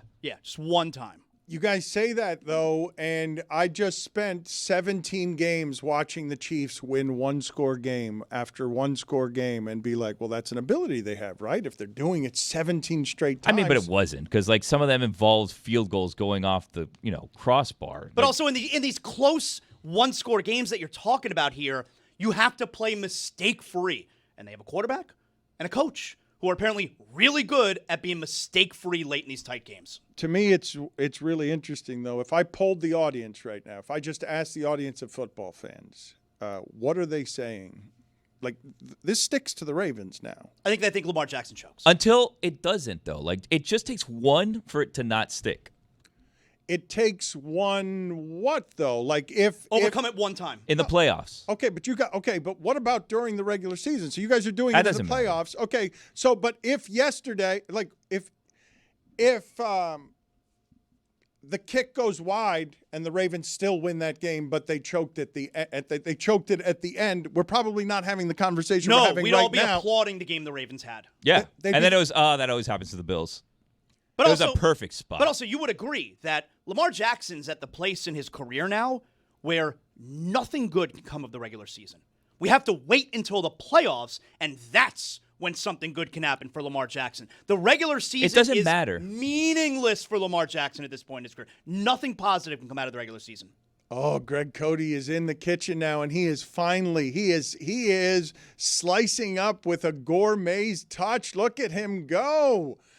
Chris Cody, I've got Chuck Todd here in the preview, and this is the peril of live television, and I've got Greg Cody and Mike Ryan in a kitchen somewhere with peppers. Can I go to them now? Can I go to hear that sizzling pan of cooking and get my payoff at the end of segment because I've got a media company and our audio works? Let's get the payoff at the start of the next segment. Right, so I can't do it. Okay. I bet Chuck thinks I'm good at TV. Excellent. So I can't do it because our audio doesn't work. Okay, good. Chris Cody, I'm a little afraid of everything that's happening here. Zaslow was explaining to you the perils of live television. Chuck Todd certainly knows about that. Longtime journalist, former NBC News chief political analyst, and moderator of Meet the Press. His podcast, The Chuck Toddcast, is going to be celebrated here. Now, you guys like that name? It's a you good like name. the Chuck That's Toddcast? good. Appreciate it. Thanks. Thank you. So Chuck's with us now, but also we've got this cooking segment going on that seems like a bit of an apocalypse. We've got bad audio. It seems like the camera worked for the bear, except by accident instead of on purpose. Seems like you might miss me up there. And no Jeremy up there either. So let's go to hold on a second, Chuck. I know there's serious journalistic things to talk about, but Greg Cody, give me an update on where you guys are on this soup-off, please. I have just cooked and integrated my vegetables into the soup, and really I'm going to be done fairly soon. And how are you feeling right now? Are you as confident as you were before? Yes I am. I'm very confident. My soup has a little color now with beautiful chopped carrots. I think we're going to be great. I love the way it looks. I think I'm going to love the way it tastes. All right, hold on. Chuck, hold on just a second. I'll see if you have any questions here. You know Greg Cody, and the problem is if I throw you to Greg Cody, he's going to get so delighted. He's going to get so delighted, he'll get distracted, and he'll just be delighted that a famous person knows who he is. So I'm scared to throw you and the show toward him. Greg, can you just ask Mike Ryan how he's feeling about things, please? Mike, how are you feeling? I don't like that I'm helping you. You didn't come with olive oil. You didn't even come with a set of knives. You don't have a chopping board. You're dulling out my knives. I don't know why I'm helping this old man at all on his birthday. It's a competition. Okay, Mike just dropped a cigarette ash into his dish. Into his dish or your dish? Okay. All right. We're wasting Chuck Todd's time here. All right, Chuck, do you have anything to say, Greg Cody? You've known him for a long time. What would you like to say to him before we get started here? You talking to Greg or me? You, Chuck. Oh, well, I'm just ecstatic that there's ash in the soup, because no good soup, there's nothing that makes me want to eat than knowing there's cigarette smoking going on right at the same time that we're preparing the food. I just thought that was an excellent secret ingredient. What is your relationship with Greg Cody? I think I was a guest on his podcast twice. That's it? Not entirely sure, though. He thinks. You tell, he returned my call. You didn't over the years. He cared that I was from Miami. You didn't. Other than that, that's why me and Greg are tight. Right? You and I have never spoken before. You were at the Miami game, Notre Dame game, were you not? Are you a lunatic? I was. I'm a season ticket holder. I have been off and on for 30 years. My family going back to the 50s. Season ticket holder. Did you go to the Bethune-Cookman game? No, I didn't go to the Bethune-Cookman game, and perhaps I didn't go to the University of Miami, but that's neither here nor there. All right, but I do pay my daughter's tuition. Is that okay? That's fair. Yeah, your daughter. All right, she's a senior there. Okay, so cut me a little slack. My mom went there. My aunt went there. So you're like a Judas to the family, going to George Washington University. You betrayed your parents team. And your. Yeah, well, you chose that. You chose to not root for a football team. No. They had no football team, which made it easier. So you failed as a Hurricane. Yes. Okay. Huge failure. Just compared to your family, I mean. Just compared. Absolutely. Huge failure. You are less Hurricane than your family, and they have that over you. They do, but I have an honorary degree now from that place. I did the commencement a couple of times, so they won't give me an honorary doctorate, but at least they gave me what it really means is that they just ask for money more often. It means you're a tropical depression. Yeah. It means they're hurricanes and you're at the tailgate. Fair enough. But somebody's got to pay for this. Somebody's got to pay Carson Beck's salary. You can't salary. buy your way into Iron Arrow. Maybe an honorary degree now and Golden then. Cane, he could buy his way in. You can, but not into Iron Arrow. That's what Chuck Todd is angling for. Iron Arrow's tough.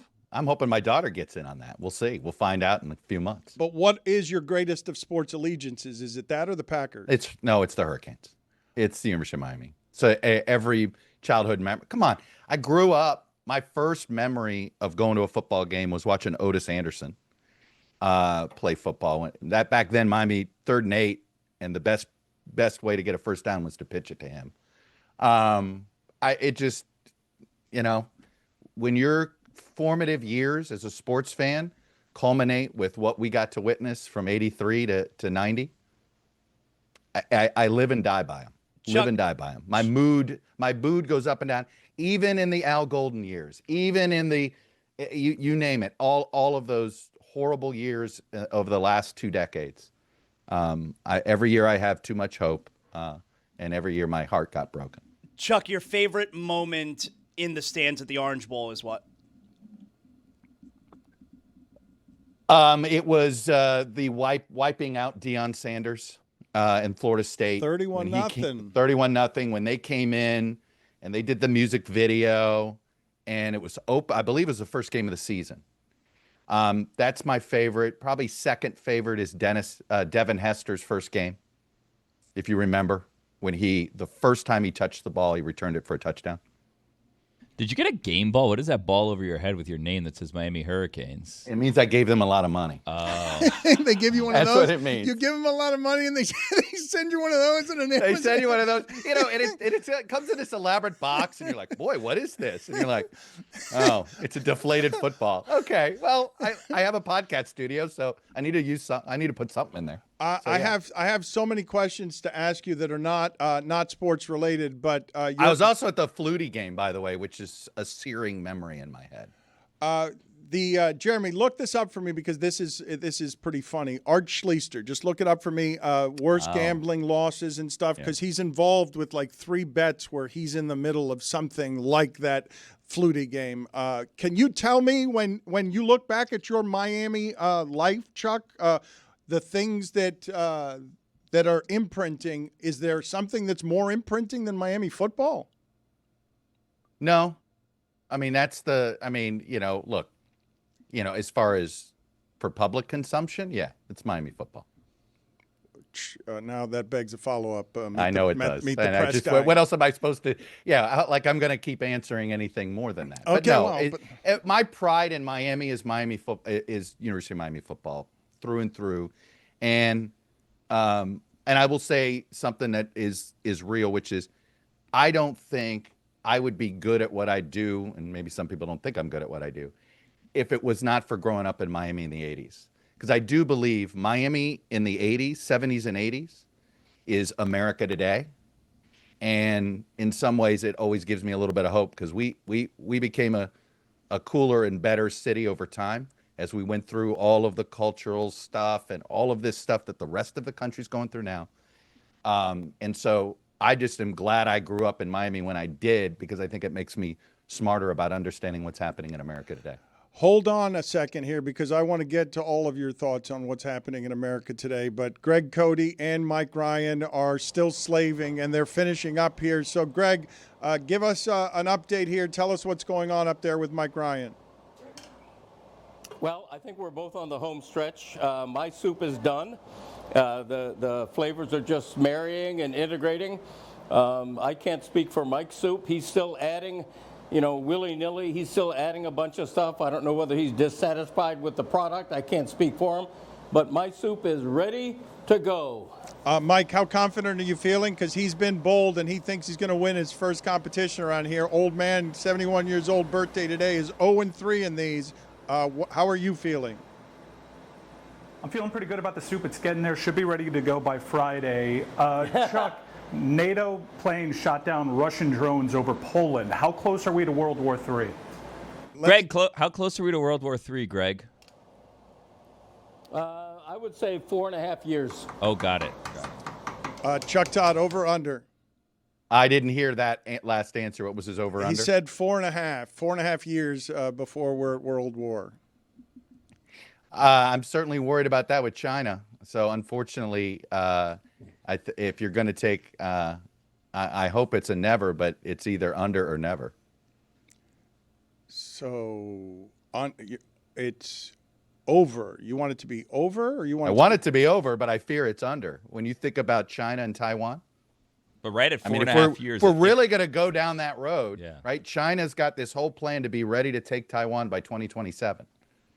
That's less than 4.5 years. But if we get to the 4.5, then it's never, Dan. You don't get it. Yeah, I think he wants it to be off the board, like it's an incomplete bet. Meaning like you get rid of it. Okay, but where we are presently in America, Chuck Todd, this day, today, right now, as we speak, have you ever been more terrified about the future of our country?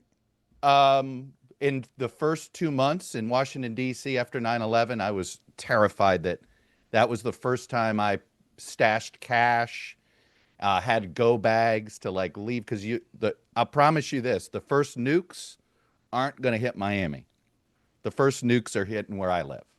So that's probably the most personally scared I was those first couple of months after 9/11. But the fact is, I mean, not to totally bring a downer to your show here, but this entire economic war that Trump is engaging in with tariffs, the last time we had this, that the largest economy in the world kept trying to push tariffs on everybody and everybody responded selfishly, it led to World War II. So we are certainly pushing policies right now that are only antagonistic with other countries, that only encourage everybody to be worrying about themselves. And the more nationalistic every country gets, the more likely you're going to go to war. Chuck, I'm sorry, I'm going to have to stop you there. We've got an update from the kitchen up there. Mike Ryan and Greg Cody, what do you have for us, please? I heard some sounds being made back there. Was Mike yelling at Greg? Mike, what's happening up there? Greg didn't bring pepper. Greg didn't bring salt. Greg didn't bring anything. Why am I helping this man? Anyways, I think my soup's pretty ready. All right, we're going to get down here, bring the soups down here. I appreciate it. Chuck, how much worse are these ice raids going to get? I think they're going to get a lot worse. I think this is the worse the economy gets, the more you're going to see these ice raids. Chuck, is there sound in your room right now that's not my fault, not my company's fault? It's you being the unprofessional here. That's not coming from me. I'm in my studio. Perfect. Oh, Chris Cody said it was your fault. That's right after he had just like praised himself. He was like, I'm like a DJ back here operating the board. Chuck, how do you think you'd fare in the apocalypse? I'd like to think I know how to survive. Yeah? What do you think? Like a couple weeks? I'd like to give myself a couple weeks before I'm eating. Over under 4.5 weeks. If you if you want to if the fate is you're going to be eaten in 3 weeks, do you want to live those 3 weeks like not getting eaten just to get eaten 3 weeks anyways? Well, I'd like to think I'm going to try to fight and think that I'm not going to be eaten. That I could fight it. We all think we could survive something like this. No, the fact of the matter is, totally 95% of us are done. No, Chuck, this show does not feel that way. Nope, I not have at said all. before, and that in prison, for example, I would be a vending machine for sex. I'd be holding pockets. It would be a bad situation. So you're a survivor, is what you're saying. well, You'll look, do whatever it look, takes to survive. My father said to me, better to live a coward than die a hero. And he said it very early in his life. An apocalypse would be very bad to me. I don't know how you feel about gun ownership, but the fact that we're talking about any of this ridiculousness is something that seems more real now than it has at any point in my lifetime. I did not experience 9/11 the way you did. I was in Dave Wanstead's office. He had a free agent coming in.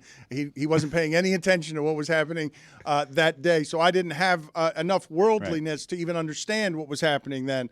I feel that way now, though. I feel right now like there are no shortage of people trying to put money away in bank accounts elsewhere because they worry about the future of our country. Oh, 100%. I mean, I think the fact that you see gold at an all-time high, you see more people doing crypto, that's not because they're great investments. So what worries you most? Like the things that you're talking about here, like these are extremes we've never discussed before. Well, you guys started at World War III and then said like, okay, it's hard to come to. Look, we're having all this doom and gloom. I actually think we'll get through this moment. But I do worry that if we continue down this road where we decide we don't give a damn about anybody else in the world, everything is about us first, we're only going to create more enemies. Look what we just did to the South Koreans. Good luck. Don't be an American and go to Seoul this week. Okay. They're so angry at us because of the raid in Georgia. Anti-Americanism is going up and up. So a sustained amount of leadership like we're experiencing now with policies that antagonize our friends, let alone our enemies, is not a sustainable way to go. But while I'm short-term pessimistic about, I think the economy is going to crater in 6 months and things like that, I do think we, the American voter, we eventually figure it out and we eventually do the right thing. It just takes us a while. We have to experience the pain. And I think, unfortunately, we're now starting to experience the pain. What is the fairest way to report? Chris, what is that sound? I think if everyone's hearing it, we might as well address it because Chuck Todd is alleging it's not him, and I see you saying that's him. And I'm not saying it's Chuck. I have every pod down, though, that I have. Okay, but accuse him publicly then so that I can get out of the I'm morass. sitting here. I'm not. I wish I could do a panorama. I mean, there is nobody in this room. Okay, I believe you. Nothing. I believe you, Chuck. I'm on Chuck's side too. All right, so I am alone in hearing the voices in my head. No, we hear the voices, but history I hear would the prove voices it's too. not Chuck. I feel like I'm hearing the kitchen still. Okay, we will figure that out. Let's go back to the kitchen. We've got Greg and Mike for some reason still up there, still staring. We think we've got ambient sound from up there. If any of you have anything for Chuck Todd, get your asses down here so we can keep doing our show a little more professionally than we've done it so far, please. Yeah, well, Greg and I were pretty feisty, and then we heard that interview, and we realized that pretty much in about 3 weeks, everybody's going to be making soup to survive. So we're going to be done with this because I think we're just generally checked out on society. Okay, very good. We really are. All right, get so down the soup here. off's a tie? They just quit? No, we're going to taste it down here. They're going to bring it down here now. It's not a Another tie. habit we have to break is Dan just ruining every show with World War III talking. Jeez. What have you been hearing in recent weeks about the health rumors around Trump? What is the fairest way to report any of this? How do you take the politics out of Biden's a danger because he's clearly having mental atrophy, and there's a bit of a madman in the White House in ways that a lot of people understand. Donald Trump's a 79-year-old man with who never worked out a day in his life, who doesn't eat healthy, and he's got all the problems that somebody that age who didn't at all take care of himself, doesn't eat healthy, has. You ever go into a Walmart or a Publix and there's people riding the scooter because they can't walk the aisles? They can walk, but they don't like to walk because it hurts, and their ankles are twice the size of their calves. That's, look, this is what age does. So I look at it that way, and I assume they're lying to us. They're not telling us the truth about his health. The last time they gave us his height and weight, I think it was the equivalent of the middle linebacker of the Eagles. No, 6'3", 240. That was amazing. Yeah. Chuck, hold on just a second. Billy, why are you and Jeremy laughing at the great frustration on Chris Cody and how he's turned redder than he actually is on the back of his neck because another stray sound got out on the board, and he's saying this isn't coming from us, and I'm convinced that it is. I'm convinced that this is our fault. Billy, I'm convinced it's not this room's fault. That's what I'm convinced. Oh, whoa. Whose fault do you think? I just don't want to blame this on Chuck. Chuck, does this happen to you often in these hits? I'm clearly going to get blamed for this as soon as this segment is over. Yeah. Right? Because if I were Chris, I would do that. Hey, that dude's lying. He didn't want to admit it. I mean, look, we all just talk. We're all going to be, it's all about survival of the fittest here, right?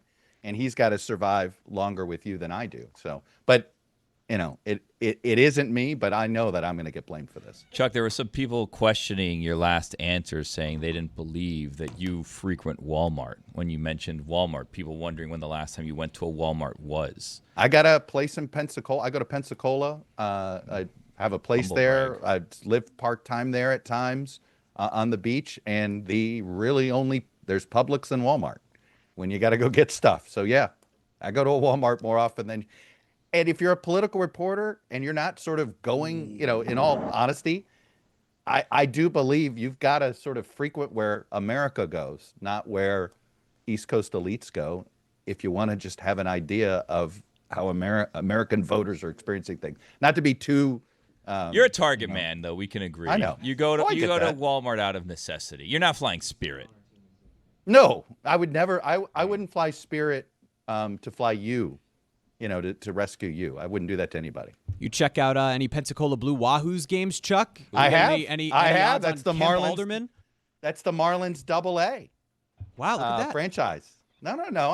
Look, you guys were questioning my beautiful my ballpark there. Oh, On the water. no, Chuck, it's right on the water. I'm not comfortable with what's happened here. They are absolutely assuming that you've arrived at a level of fame that you simply can't be an everyman. They presume that based on what? On Chuck Todd's credentials? Like, you did put that on him.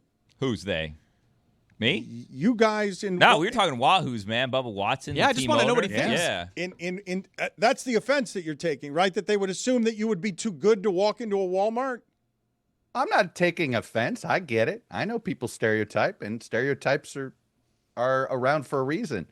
And I have plenty of my peers that would never step foot in a Walmart. But you drew the line pretty quick on Spirit Airlines. Oh, 100%. I'm a total flying snob. As much time, anybody that's been a political reporter or a beat reporter in sports or whatever, and you fly more than once a week, I think you've earned the right to be a travel snob and a flight snob and all of those things. So, no, I will make no apologies about being a flight snob. How can you explain to the people without seeming political, reactionary, hyperventilating, the place that you are with fearing today the collapse of both the economy and the democracy? Like, when else in your life have you felt however it is that you feel right now in these days, weeks, and months?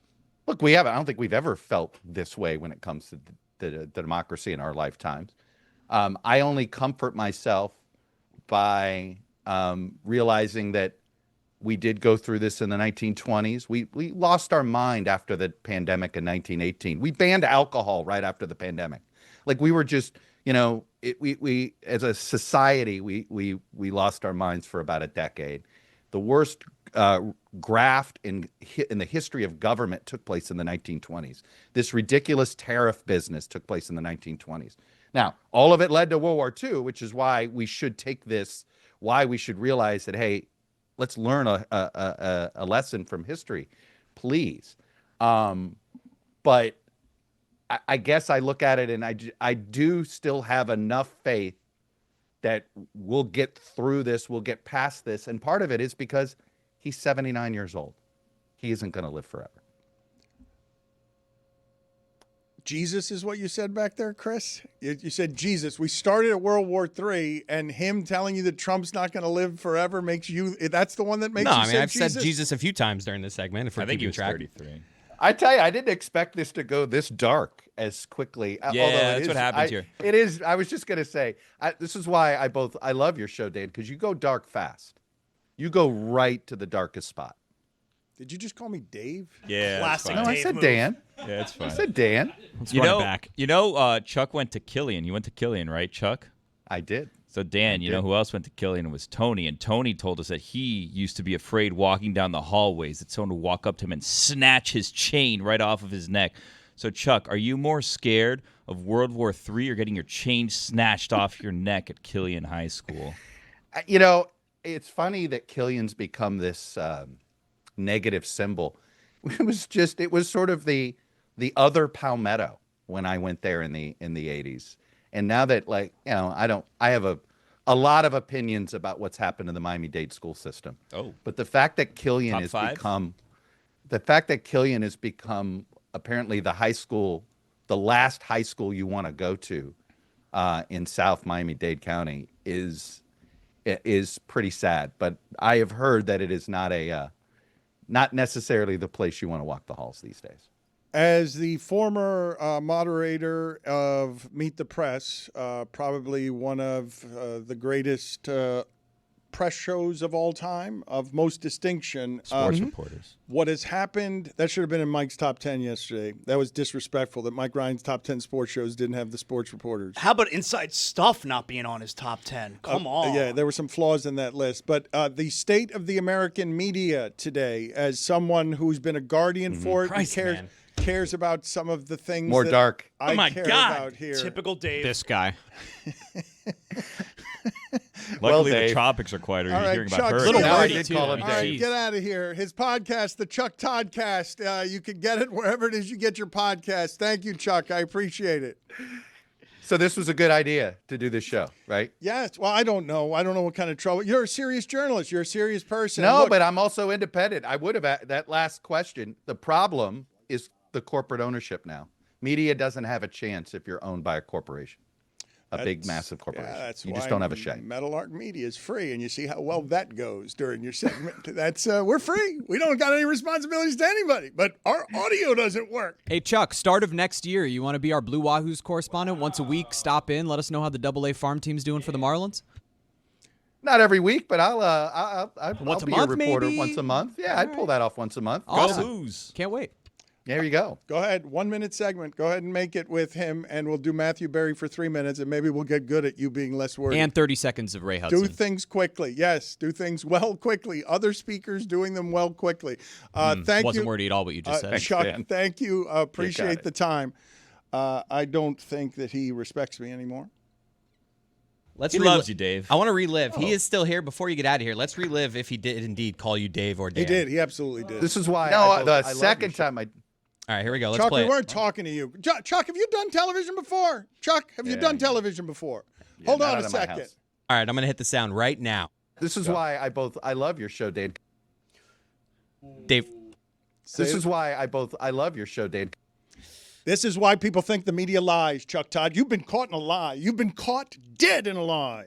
I love how it was cut off there. That's all I'm going to say. No. It was cut off. You think he's that good? What evidence do you have in this segment that he's good at his job? You give me all the evidence you have that he would be that quick at that. I love Wow, you're using that as your defense. That's pretty good. Incompetence is the defense. You Yeah. think he could edit it that quickly to betray you? That This is is why I love your show, Dan.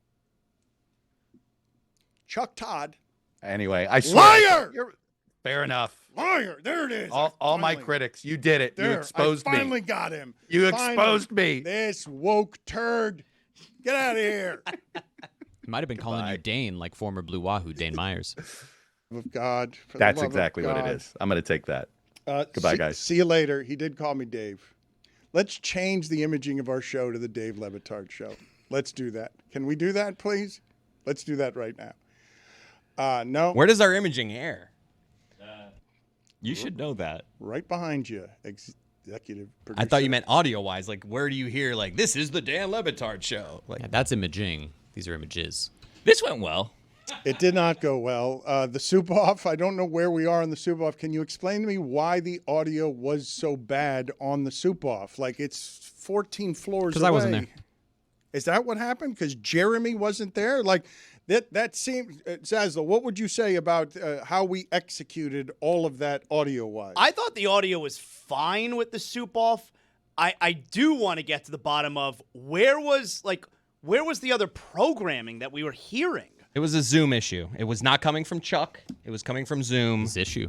And we figured it out. And it's hard. You can't turn that off. When we have him potted up, anything that comes out over Zoom is going to come out All over right, there. that's probably enough of that. That is the peril of live television that Zaslow was explaining to you before. Can you guys get me some information? Because we are allegedly a network here, and Pablo Torre is, and Ballmer, he's dropping another episode tomorrow of Pablo Torre Finds Out. I am worried for the amount that Pablo is working. These fights, I've told you this before, okay? Look, listen to what you just heard. I don't want to moralize too much about this, but what Chuck Todd just said about corporate media and what's happening in America. How it's getting eaten up by people who don't care about journalism.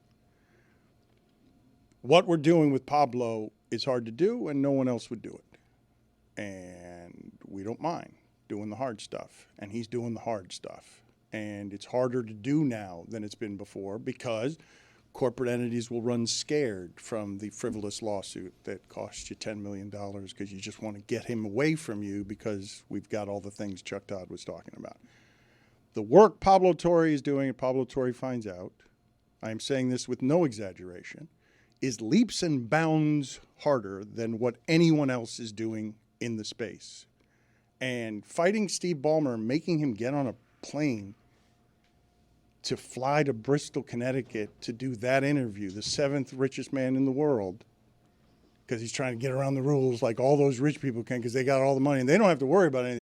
Chuck Todd. They're going to be the last ones that have to worry about anything Chuck Todd was talking about. I think he did that out of the LA studio because Ramona's based in LA, so I don't think that studio's around anymore. I'm pretty sure that there was the thought that he private planed it out to Bristol because I don't think that LA studio exists anymore. Whatever it is, the work, you can correct me. Tell me if I'm wrong and I'll eat it. But making that man have to go do that before he was ready to do that, it's not a thing sports journalists are going to be doing anymore.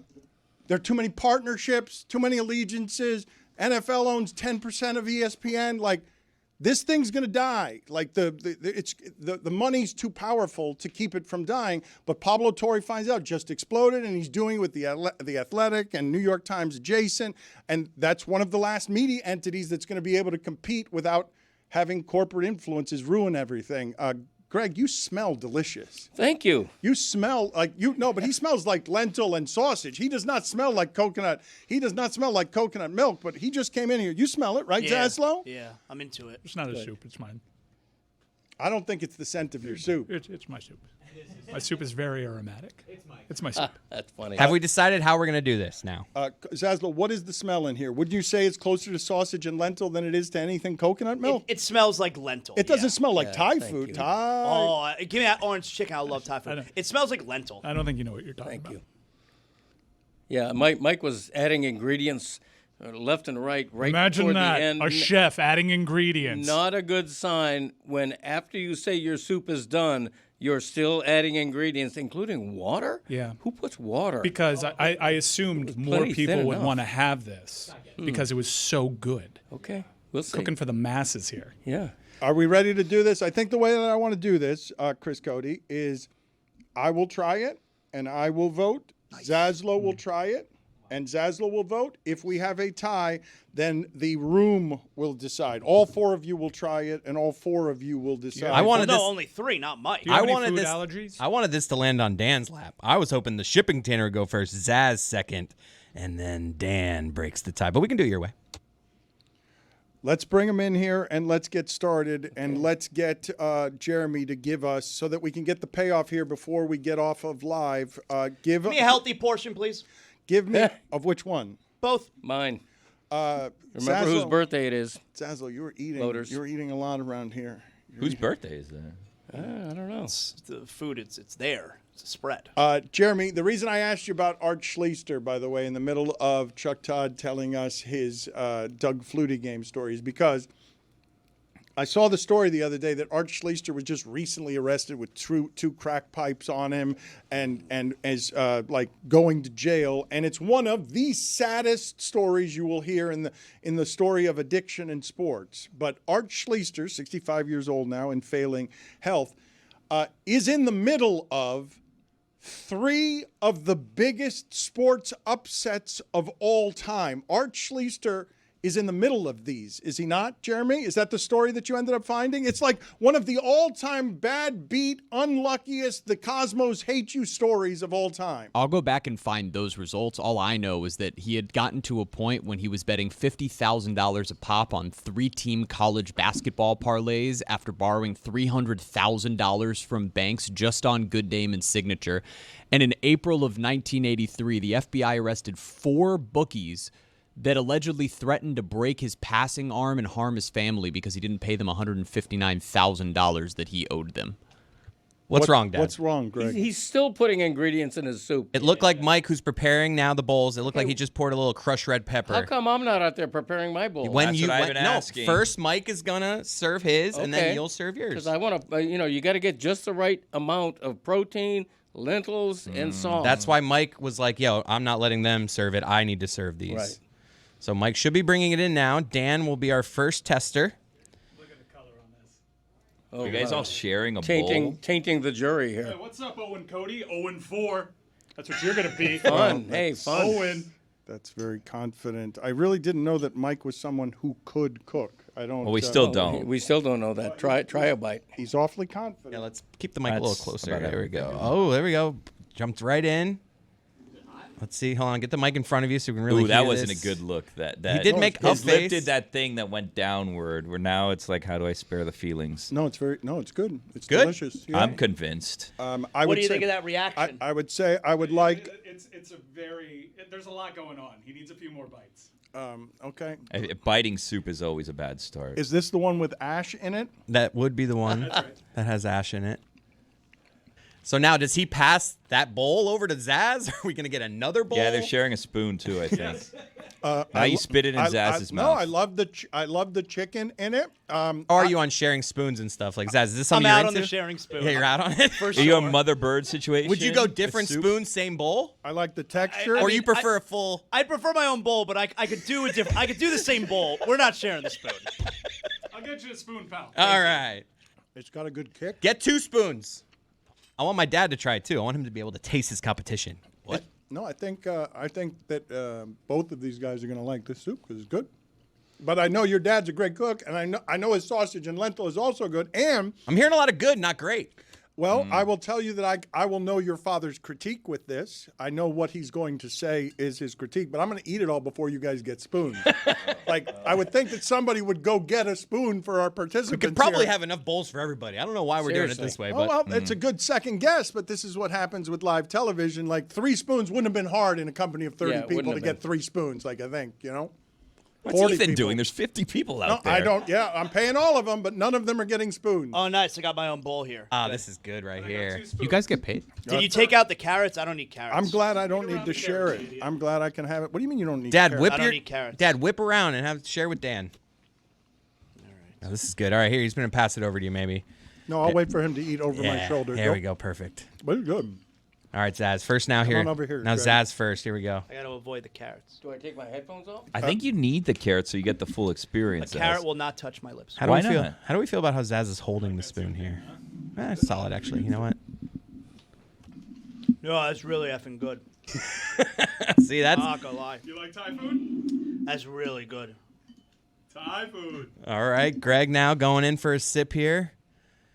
What are you doing? All right, blowing on it a little bit. Is it a sip of soup? I don't know. He's going to want it to be creamier. That's really A good. slurp of soup. He's going to want it to be thicker. He just gave a shrugging. Not great audio. Him shrugging his shoulders, not saying a word. Not great for broadcasting. Okay, it's slightly thin. My biggest negative critique would be that I'm getting very little coconut flavor, which should be a major star of this. Don't you want it to be subtle? I feel like. It's got spice on it. Like, it's got a good taste that stays with you after that. I'm looking forward. We got 3 minutes left to get to Greg. I don't know what you got going on, Greg, but this is really good. Did you have some of the faro? Mm-hmm. You had some of the faro? Yeah. You like the faro? It's okay. It's a good faro, huh? It's not my favorite. It's a good faro. It's well cooked. But faro is not my. All right, Greg, favorite. go All get right. your soup. Okay. Didn't want to do the cream because he's got a cream allergy. Oh, we have to. That's right. I forgot about us. I'm respectful. Yeah. Now the shipping container will taste Mike's soup. You guys are going to like that. I don't really want to share soup with you guys, if we're going to be You have honest. another one? Did you guys get the red pepper flakes? I do have some red pepper flakes in here. Yeah. All right, Billy does not want to share a bowl with me, so they're bringing another bowl for Billy. But I'll go first Dan here. getting seconds. Ooh, chicken looks good. All right, here we go. I don't need a lot of soup. Yo, this is really good. That's damn good soup. Yeah. That's damn good. Man, you should do this every day. I mean, are we not going to get PDQ now or something, though? Because like, it's still, you know. It's got the kick that you want. like it? It's got some spice after that. You like it? Good amount. I like it, Mike. Good amount of chicken. You? All right. I don't have soup yet. It's coming in. We'll get there. Give me Billy's. Jeremy's not having any? I'd like to, but I don't have any soup. How do you feel want to about give me? sharing? I'll share your soup. All right, yeah, here we go. This was well planned, I think, in terms of being able to get everybody what it is that they needed when they needed it so we could do live television. We're having a good time. All right, here we go, Jeremy. Now Jeremy's going. It's hot. That's my biggest beef with it. It's just really hot, so it's hard Why to would get it be why would it be a beef? Just because like we're trying to taste it, but Blow I don't on want it it a little bit. scolding Yeah. hot. That's good soup. It smells good. I'll tell you, it smells good. That's really good soup. Everybody would Better like than this good. soup. It's great. All right, now In fact, this- that's great soup. yeah, that's what I would say too. Now Greg is going to Greg's bring in big in. trouble. Yeah, Greg's in big trouble. He is. But I think Mike made a better choice with his soup. Is the thing. Like this is when this is done well, this is a more delicious soup than almost all the other soups. And Mike's right. It does taste like. Thai food. Mike, that's cultural appropriation by Mike. That's spectacular It soup. feels like authentically Thai food. Whatever. I love cultural appropriation. All right, Greg's walking now You for those love listening. cultural. Super soup. It's tasty cultural appropriation. Put it on the poll at Le Batard Show. Does cultural appropriation taste good? Well, where's the line between appropriation and honoring? Oh, you know what I'm going to do here? This might foul up the experience that I have this Same taste in spoon. my mouth, the same spoon going to. You need to cleanse your palate. Yeah, someone get us water. Yeah, I need a water spoon. Greg, thank you for cooking for us on your birthday. You're welcome. I will tell you, Greg's soup looks good. It does look good, but Greg, I will tell you that I'm worried about you. Greg's in trouble. I don't think you're going to win, and I love your lentil soup and your sausage soup. I just think he chose a better. I think he chose a better soup. Greg, do you think it's a disadvantage that I tried his first? No, I do think it's a disadvantage when one of the judges says I'm not going to win before taking a bite. Mhm. And gave your competitor more time, if you Yeah. remember correctly. Well, you know, Got carrots in yours too. Mm-hmm. Not doing that. carrot. You don't like carrots? I don't eat carrots. It'll help you see better. You never heard Bugs Bunny? Yeah. All right. Did you try, Greg? Mike, I wish I could have several bowls of that soup. I am afraid that Mike's going to win by blowout. You can't say that before you've tried the other one. I just did tried try it. it. Yeah, I you just have it. did Bad try sign, it. Greg. If Bad I soup. said that, bad sign. It's not a bad soup. a bad soup. No, it's not a. It's a bad soup, Dan. It's It's a boop. Billy, what do you think of that All soup? right, Billy now is getting Mike's soup. So let's get Billy's judgment on Mike's soup. Not the face you want. Uh-huh. It's good. It's good soup. This That's high praise. Greg, this It's is a good. good soup. That's high Thank you, praise. Zaz. Thank you. Is this Greg's is soup. coming in now? people need to understand. Greg's is very good. Like it's got the consistency Very you want. good. It's got. I will tell you, his protein content and quality and amount is better than the other soup. It's a heartier soup. You'd agree with that. All right, I'm tasting my dad's right now for the first time. Here we go. It's a heartier soup. Greg's is a better meal, I would say. It depends on what we're judging. We're going flavor. Man, this is good too. Tell you what, neither of these is PDQ, so I hope that's still coming. Did you get that far row? Oh, I think. All right, now we vote. Greg's in a bad spot. I think all of us just like coconut milk soup Greg's better is than good. Yeah, Greg's too is bad good. There's no coconut in it. My God. My dad's is You are hearty. both so All good. right. This You is know a good what? hearty soup. All my right, dad's hold made. on. Let's do this now. There are 5 of us here. Why doesn't anyone cook like this in my house? Let's go around. You're both better at this than you are at radio. Yes. And I think you're great at radio. They're both good at this, and one of them is good at radio. So the soup that we have in front of us right now, Jeremy, if you had to vote, you would vote for. You got to vote. Don't worry about anybody's feelings. Don't worry about any birthdays. Mike. I'm sorry, Greg. Chris Cody, you are biased, but you would vote which way as a fellow fat person? I've grown up eating it. I love Mike, but I'm going to go with my dad's soup. I'm going with it. Ooh, look at that. I'm going with the hearty. It's got a nice spice to it. I like them both, though. They are both good. Billy Gill, which way do you vote? You guys are still going to vote? This isn't the deciding vote? Would you like to be the deciding No, vote? no, I would it's not. It's a I'm wild. trying to avoid that. It's a wild Billy Wednesday Yeah. if you want to be the deciding vote. I think they're both good but different. Does that make sense? Yeah. I'm going to stick with that. They're both really good but different. Okay, that seems like he's recusing Was that a himself. tie? Now What are let's you, vote. a tie vote? No, What it are you seems like doing? he's recusing himself. No, It's let's get a vote, food. though. Let's Thai food. Let's not pin Thai him vote. down. The thing is, both of these, if I'm going to be honest, and I don't mean to be crass, Both are bad. That'd be funny. both of these are going to give me the shits, you know? So it's kind of which one. I feel like Mike's is going to sting a little more on the way out than the way in. So I'm Well, going to that's give for it to sure. Greg. Yeah. All right, Greg. Vote for wow. Greg. Woo! All right, Zaz. I like this ending on Dan. All right. I can. This is good soup. I wonder which way Mike or Dan's going to vote. I mean, come on, this is, assholes. You guys- Actually, since we know, should we let Dan vote next and then put it all on Zaz and the mortal enemy? Good soup. Yeah, Dan's voting for you know Mike. what? I'm having a lot of All right, birthdays, Dan, you go guys. first. Okay. Mike's is better. Oh, Zaz. So what did the shipping container vote? Don't worry about it's that. 2-2. Worry about Yeah, you. we're split at Right 2. now, it's Jeremy and Dan voting for Mike, Billy and I voting for Greg. It all comes down Greg did say he was happy to see you today because you messed up. to Zaslow. Okay, I took one more sip of Greg's. Do you take a sip of soup? I mean, don't know. of Mike's. Now I'm going to take another of Greg's. Gotta get that carrot off the spoon. Man, that's really good. Happy birthday to you. Not cool. Not fair. Not fair. You shut up, Dan. Shut him up. Seriously, the guy who didn't vote for me is singing happy birthday. Yeah. Man. Mike, your soup's really good. All right.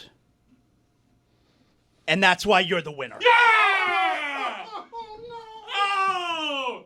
Time! It's really good. It's so flavorful. He didn't try the carrots, though, so he didn't get a real feel for this. I'll never have a carrot. His Owen vote shouldn't Cody. count. Owen. Dad, your thoughts? Man, that was good.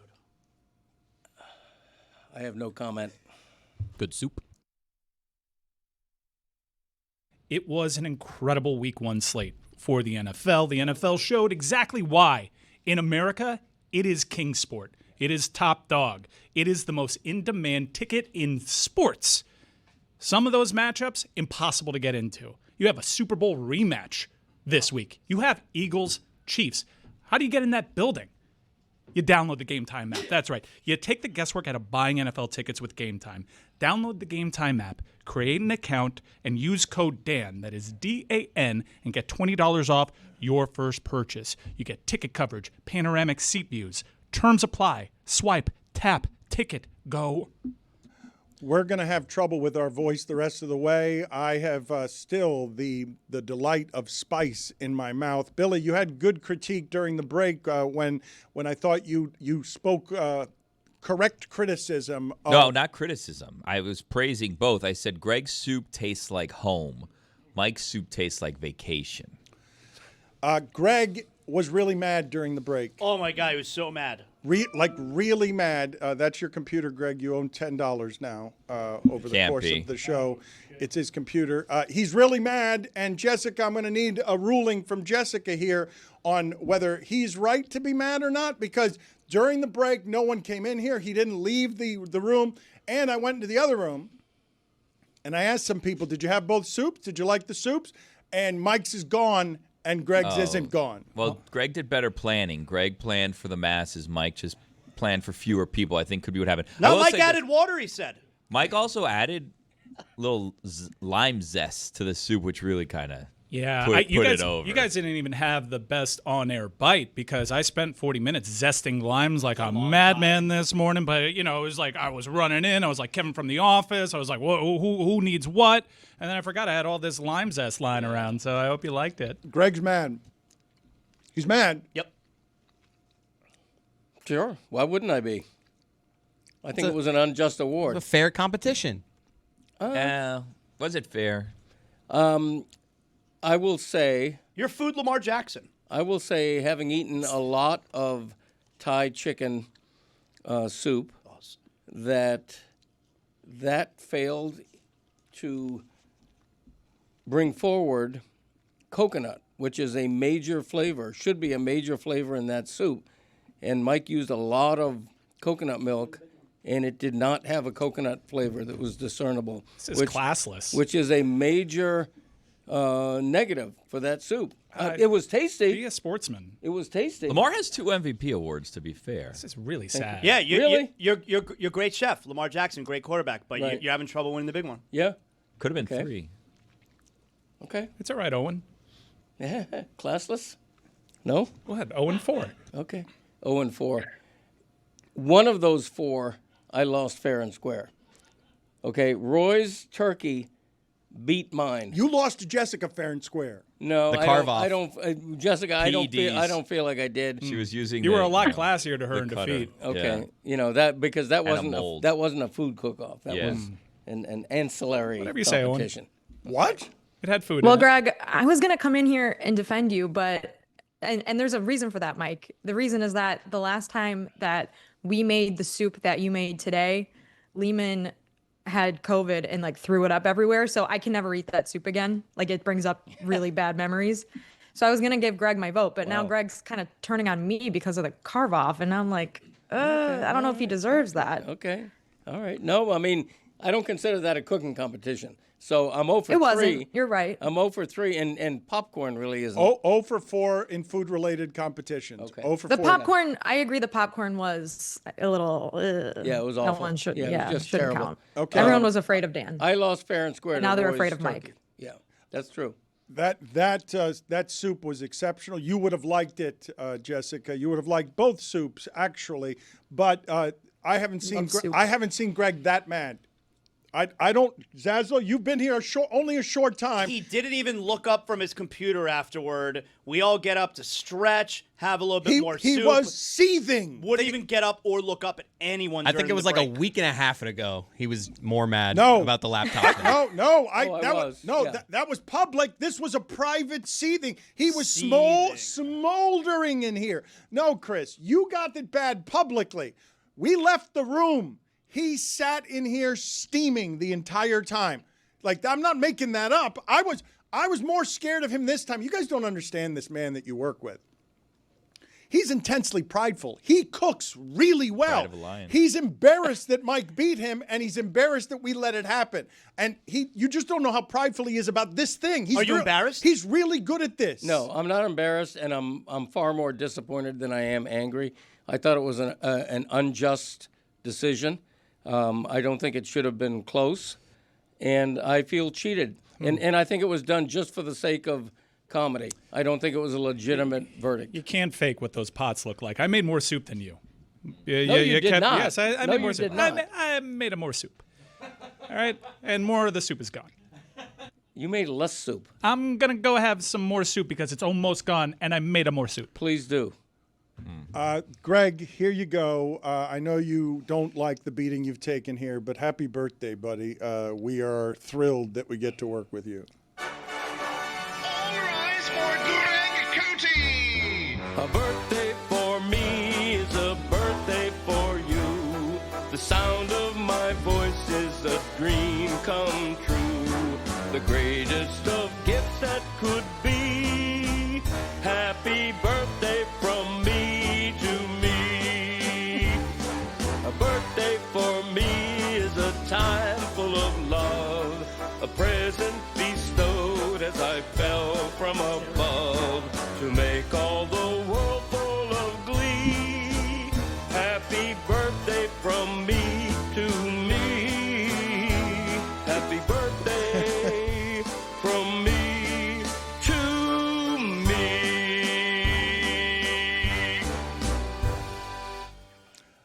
He's not happy. Not even a song about himself on his birthday. Sung by himself. Sung by himself. Serenaded himself. He steamed throughout it. You guys think I'm fooling around. He's really mad. Can we re-vote, maybe? I'd like to re-vote. And, like, Can we let's not re-vote? count it 0-4. Let's re-vote. He doesn't want a pity vote. I know everybody who voted against me. That will never be I mean, forgotten. there's only two. It Is the wasn't hard to Hee-Haw keep 3 track. breaking up? Will never be forgotten. Zaslow, you trampled him threatening me. Like, you just trampled him saying it'll never be forgotten that I voted against him. And you, threatening you too, by the way. We can re-vote. There's plenty of Greg soup left if you guys want to try. I really like Greg. I'm really sad that I made him sad. I didn't mean to. His soup is really good too. That's the thing. Okay, It's and delicious. Greg, is this a worse betrayal than Christopher taking your laptop a couple weeks back? Remember, I voted for you. Different categories. Also, in retrospect, where the Comparable. Dolphins kind of laid an egg, it seemed as though it wasn't as big, you know?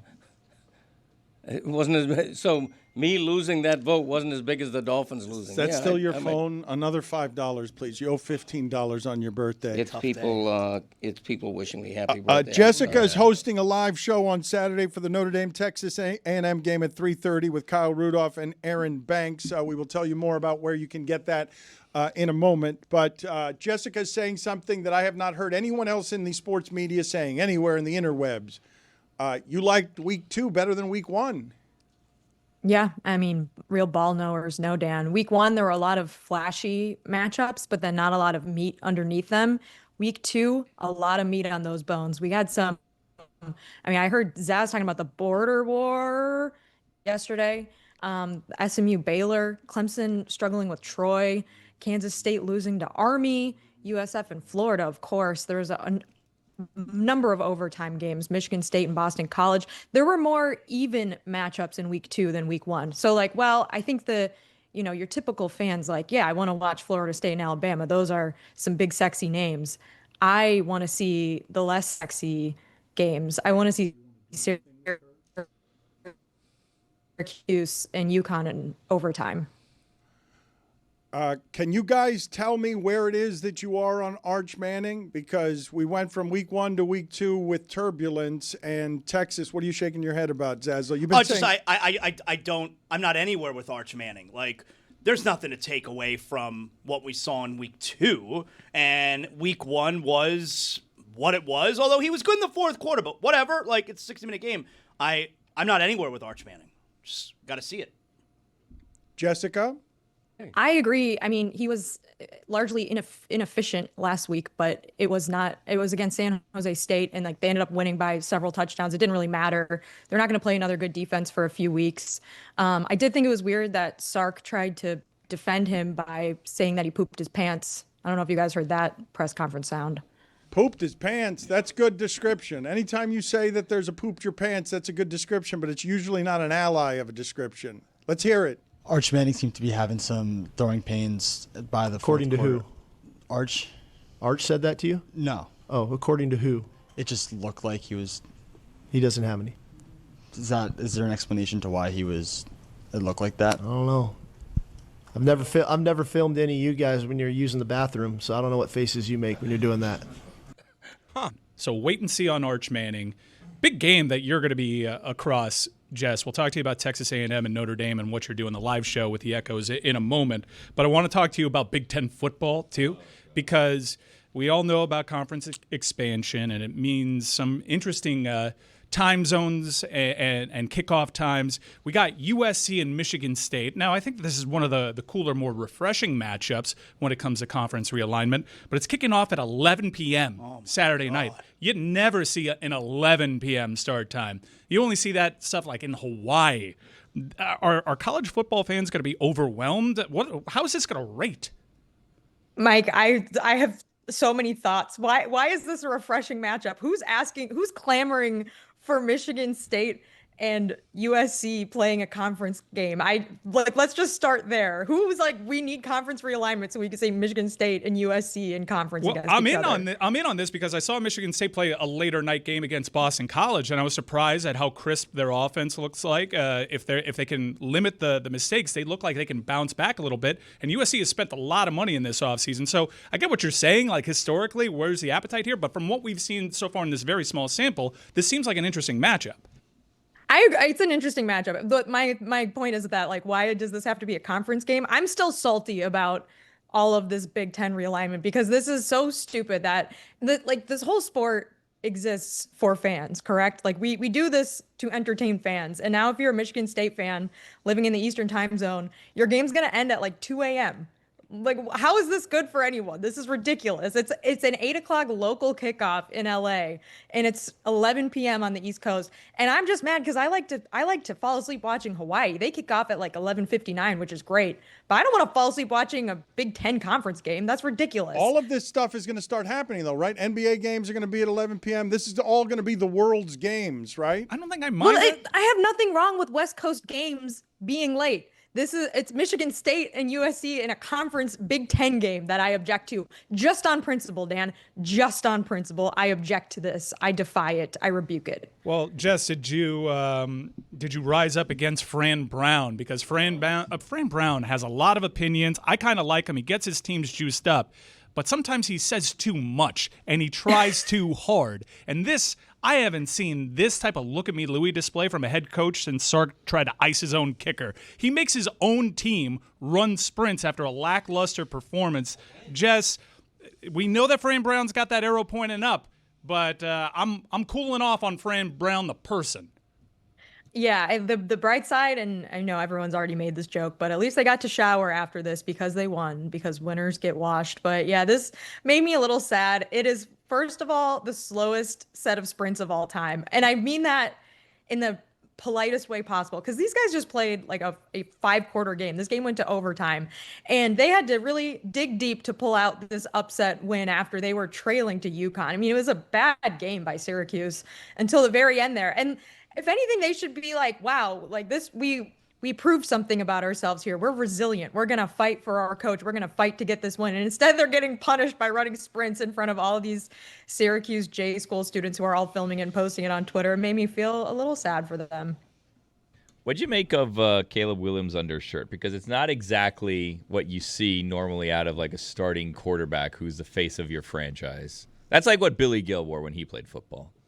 Yeah, I mean, I hated it, Billy. I hated everything about it. It was a terrible look. It's too loose. It's too gray. Why? What's the point of that? Is he going for a branding thing? This wasn't his look last year. I will say he looked more athletic, which the undershirt wouldn't necessarily say that. I think he forgot he was wearing it. Why would he do that on purpose? I don't understand what he's going for there. That being said, I wonder if you were impressed with his play because it was like a mixed bag. Is it a mixed bag? It was kind of the same bag as last year, which is a problem. But it is only week 1. I think, it's too early to decide if Ben Johnson's fixed the Bears or not. But it wasn't something that I think would give you hope as a Bears fan. You're probably just saying same old Bears, which is what I've been saying my whole life. Every time everyone in the mainstream media tries to hype up the Bears, oh, they got a quarterback. Oh, they got a head coach. Oh, they got a wide receiver. Oh, they have an offensive line this year.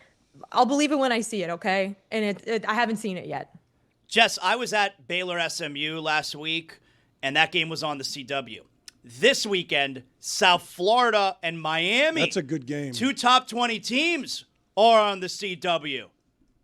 Jess, how are we feeling about football on the CW? Big game. Big game. I mean, there's some insane advertisements that'll happen during those games. There's a lot of times like the lead-in programming is like Supernatural. reruns. But otherwise, it's been fantastic. I don't know if you're aware of who's calling games on the CW. Our buddy Tom Brenamman has been doing that for the last couple of years, so that's interesting too. There's been Zaz. This is like the second year in a row. There's been some big games on the CW, and we just have to get used to that now. This is just going to keep happening.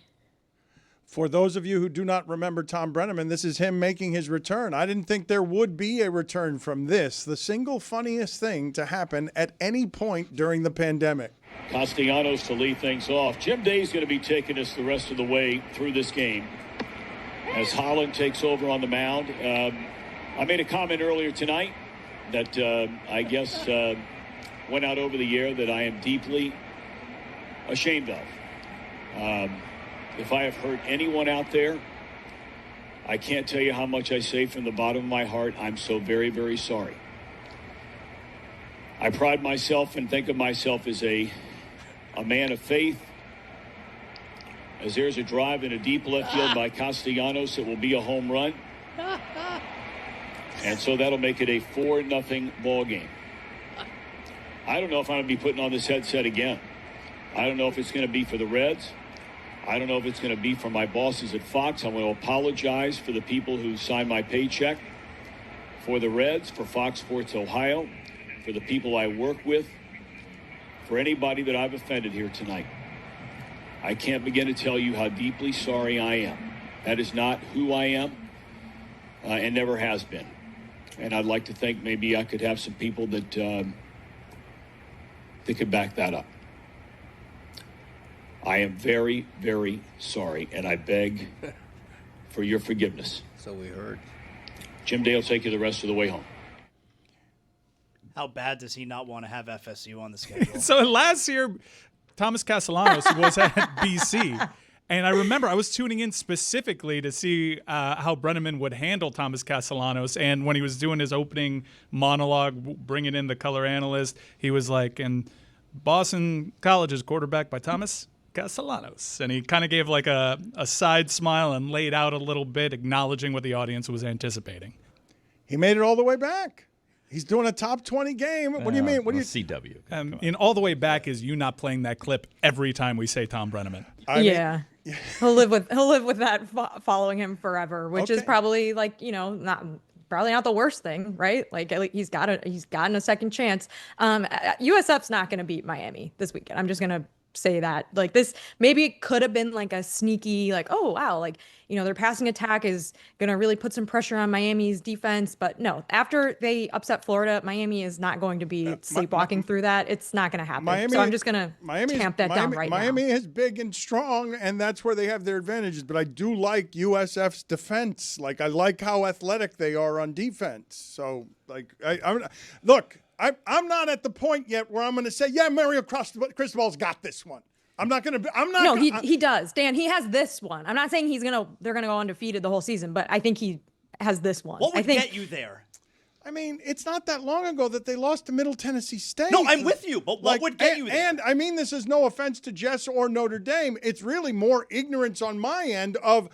When it comes to Notre Dame, what I saw them do within the limits of their offense and the limits of a first-time quarterback in an impossible spot, I don't know how good C.J. Carr is. So Miami looks good to me. They look big. They look strong and fast. And I expect that Notre Dame is good and that Miami beat a good team. But I just saw what USF did to Florida, and I don't think that it's impossible for them to stay close in a game against Miami and then make it difficult at the end. We can bring in Jess. I'm not exactly sure what USF did to Florida. I think that USF has played two ranked teams that probably came in. Look, I mean, Florida was a media fabrication. They finished the year strong last year. They lost a bunch of guys. They didn't really add to the team. They added the receivers, but the problem with them is Lagway isn't super effective when he's out there, and it's because he's perpetually hurt. So I'm with Jess here. I think Miami handles this business. These two teams did match up, and while the first half was tight, Miami showed that with depth and size, they can wear this team down, and I think it's going to happen again, Jess. I like USF's quarterback a lot, Byron Brown. He's been super impressive, and I do think I think there is a chance that USF really does test Miami and just vertical passing game just stretches them out really far. And we already talked about Miami's defense having a lot of transfers and all of that. So it's a good test for them in that way. But Miami, it should be a weight class above USF and should just be able to out physical them now that they're on alert that this team is good. I think that's the threat, is that you get stuck in a trap game against like a good G5 team. I don't think that's going to happen now that they just upset Florida. That's my only point there. I think Florida also beat themselves several times over and over and over again in this game. I mean, penalties, clock management, all of it. And I think that contributed to them losing what was a really tight game. So yeah, if you're aware of the fact that like this team is talented and they can try to keep it close and do something fun at the end, Dan, like you're afraid of, I think that you make sure that doesn't happen. Like that's how Notre Dame got trapped against Northern Illinois last year. It's the same thing. It's like Northern Illinois plays that style of football where they're like, we're going to, try to keep this game really low scoring, and then maybe we'll have one play where we can beat you. And they tried to do that to Maryland last week too. It's just, I don't know why anyone schedules Northern Illinois. Anyways, that's my thoughts on USF and Miami. But I also think, like, aside from USF, I know everyone's talking about how great the resume is, and it is. There's still a number of interesting group of 6, I think we're calling it now, teams that are undefeated coming into this season, like Memphis and Tulane, who's got a big game against Ole Miss. So I am curious to see how those other teams do also, who are not getting as much hype because they haven't had those big matchups yet. She's hosting a live show Saturday for the Notre Dame Texas A&M game at 3:30 with Kyle Rudolph and Aaron Banks. Greg Cody has completely checked out here, wasn't listening to much of anything anyone has said over the last 5 minutes. He's seething over here. Perhaps we can cheer him up with a song that Jeremy has just made very quickly about soup. Let's see if we can get Greg Cody back in the show, because he's still pissed and he's seething and he's not listening to anything we're doing. I am listening.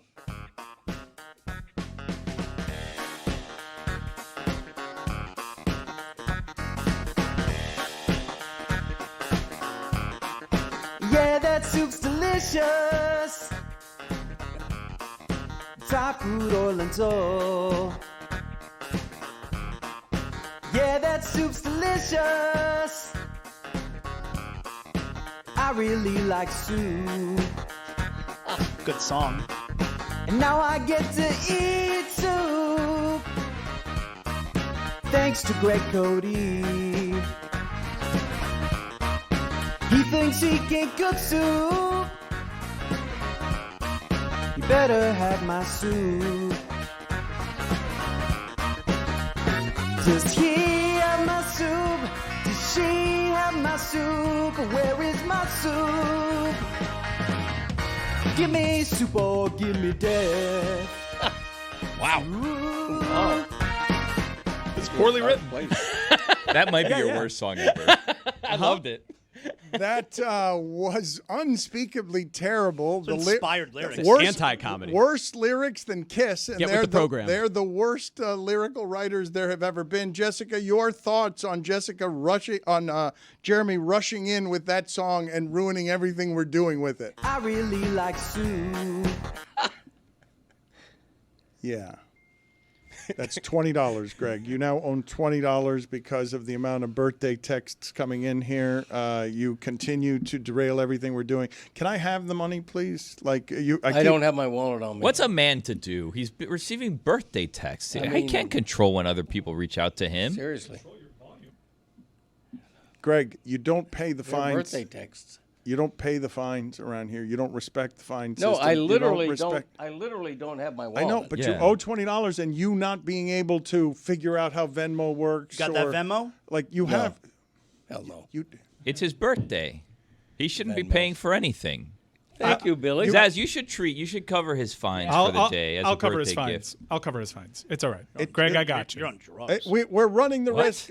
We are running the risk of infuriating Greg Cody even more than he's infuriated, because he sat out most of the hour. You've seen this, right, Zaslow? It's unprofessional. Why can't it just be? Why can't it just be enough that your patrons enjoyed the meal that you provided? Why does it have to all be about the competition? I loved your soup.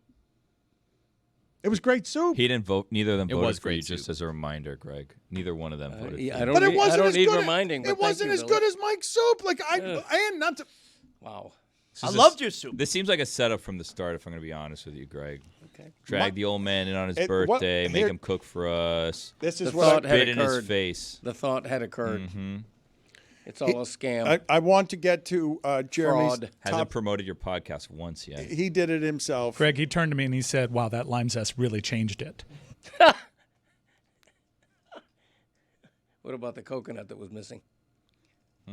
The key ingredient. It'd be like me leaving out lentils. Can I just understand? All right, can I understand something?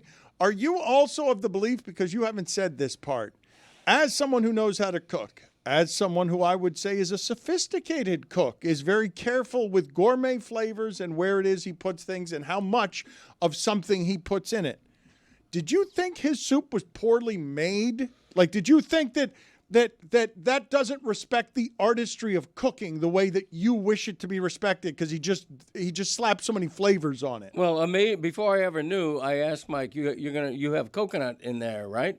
And he said yes. And once he said that, coconut in a Thai chicken soup is a major ingredient. You have to taste the coconut.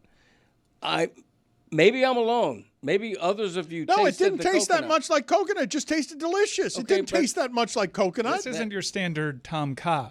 Like, this is a different thing that I was going for. I didn't want to overpower people with coconut. Why am I defending the merits of my soup? You I'm a nailed winner, it, baby. dog. You actually came underprepared. You overlooked your opponent. No. All right? No. You borrowed my salt. You borrowed my pepper. No. You borrowed, let me ask you you this. borrowed my knife. I was being a sportsman. So putting all the coconut in there, you didn't intend it to have a coconut flavor? It had a hint of coconut. Did it? Yeah, it Very had a hint. subtle hint. Yes, I don't want to overpower people. Why do I have to defend the merits of my championship-winning soup? Greg, This is stupid. You know what I would liken this to?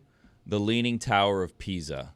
You know, they built that tower. That tower wasn't supposed to lean. That was supposed to be a straight building. Right. And then all of a sudden, it slightly leans because of failures on their part in terms of planning, because they couldn't have planned for that thing to be leaning sideways like that. And now people look at it and say, that's an architectural marvel, when really it was a failure of design. Yes. Somewhat like the soup. The soup wasn't bad, but it wasn't as it was intended to be designed. Great Which is analogy. all that Greg is saying. Yeah, It was exactly how it was intended, and it won. What are we doing here? Happy birthday, Greg.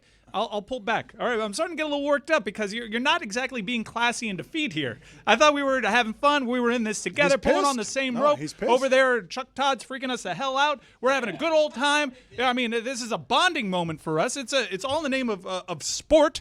You didn't shake my hand after. You didn't compliment the soup. You told me what I was missing. In fact, I think you're being pretty rotten right now, Greg Cody. Okay, you can believe that. I know what I know. I've had that soup tasting like it should taste. You've never had that soup before in your life. That's the Thicker. first time anybody's had that soup. No one puts farro in a Thai soup. That's Have true. you ever had a Thai soup with farro? No. You were over there telling me how I should cut the red bell peppers. I didn't hear a single complaint about the red bell peppers. In fact, some people said, love the bell peppers the way that they were. No, Thank you so much, Mike. The bell pepper should have been cut in long strips, and you know it. Farro does not go in that soup. Does not go in a You Thai don't know soup. what soup this is. I just blew your mind with a brand new soup. I saw a lot of coconut milk being put in there. Not enough, apparently. And I tasted no coconut.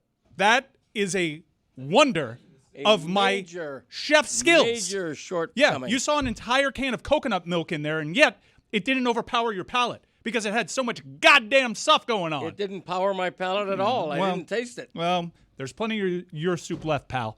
There's none of mine.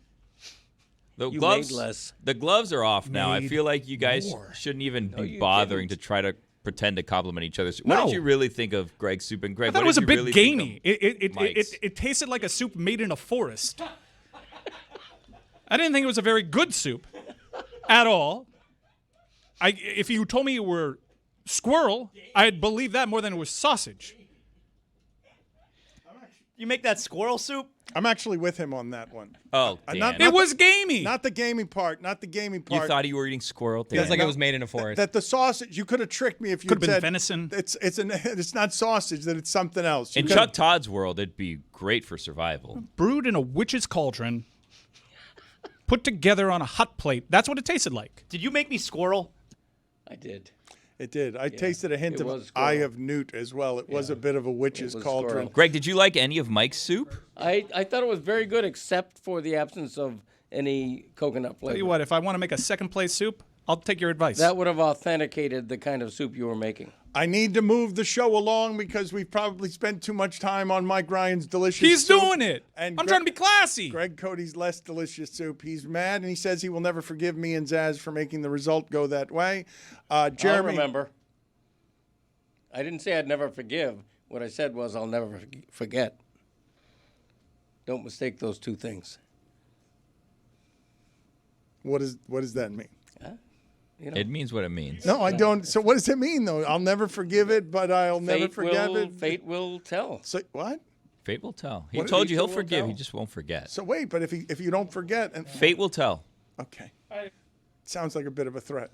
Jeremy, I'm sorry, we're not going to pull him out of this. He's seething, and he might storm out of here on his birthday. Where are we on your top fives? You have multiple top fives. You couldn't possibly have just one top five. No, we have 3 top 5s. So it's based off of you yesterday saying that Deebo Samuel doesn't look like he belongs on the Commanders. Just doesn't look right. We've got a top 5 players who look like they belong on the team they're on. We've got a top 5 players who look like they belong on another team. And we've got a top 5 players who look like they should be New England Patriots. Oh, I love this. These top 5s presented by Smirnoff, the official vodka sponsor of the National Football League. Smirnoff, please drink responsibly. The Smirnoff Company, New York, New York. Vodka, 40% alcohol by volume. So we start here. Top 5 players who look like they belong on the team they're on. Number 5, Justin Herbert looks like he belongs on the Chargers.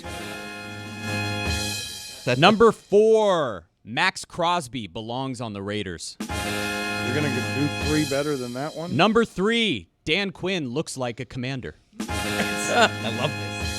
Number 2, Andrew Van Ginkel belongs on the Vikings. Dan Quinn also has the name of a Commander as well. Yeah, he does. And number 1, no one looks more like they belong on a team than Tyler Warren looks like an Indianapolis Colt. Guy's going to be good. Now let's talk about guys who look like they belong on a different team. So number 5, Fred Warner looks like a Baltimore Raven. Oh, what do you... A bad AI. Baker Mayfield looks like a Dallas Cowboy. Hollywood Brown looks like a Miami Dolphins receiver.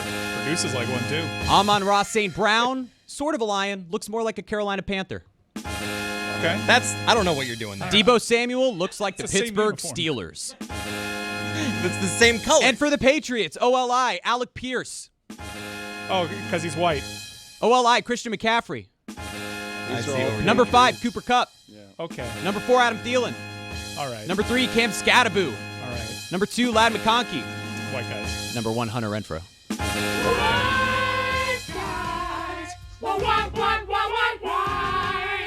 You get it? Commander Quinn. Dan Quinn's a great Commander name. How much you're going to have a hard time doing better than Commander Dan Quinn? He's going to need the stars on his chest. I have not been able to get off me how bad that Jeremy Soup song was. It's been the scent of that song has been on me. Jeremy, what happened there? Like I don't know. It was a good song. It was a good and song. it was funny. Okay. It made you all laugh. All right. Well, but because it was bad, like not because Yeah. it was good. I really like soup. Okay. Welcome to comedy, Dan. You ruined Stevie Wonder. You told me to use less words. I really like soup. I used less words. fewer words. Fewer words. I corrected myself. Fewer words. By using more words. Juju, I want to get to the polls in a second. I'm sure you're going to vigorously defend Greg Cody here today. And yesterday, I caught a whole bunch of strays from you in the postgame on levying a bunch of penalties and fines my way. So what did I do wrong today, and what does the audience want to punish me for today? Yes, sir. Fine for trying to bully that man on his birthday, man, about the damn Dolphins. You can't go 8-9 without losing one, man. Get off his back. It's been 1 week. Just back off. That's all I'm here to say. Back off. Because we finna start fining your behind, and you're going to have to do these fines that the fans vote on ASAP.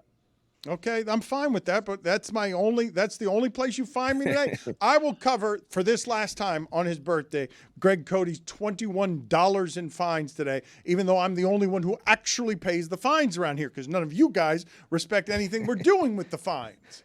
And it's a big funny joke, so what else am I being fined for today? This tone as well? $26 now. $26. What else am I fined for today?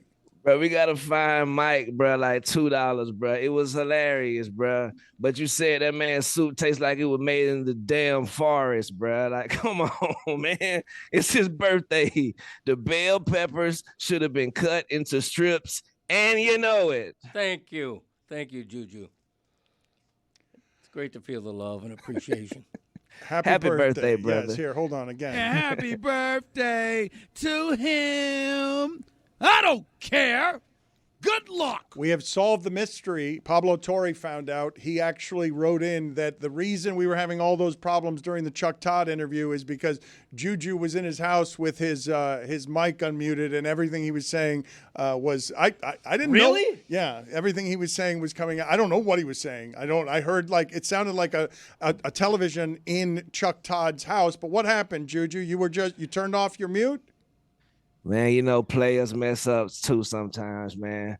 I don't know what the hell happened. I was sitting here in the dark room the whole time, and then I got that scary notification, the scariest sound you would hear.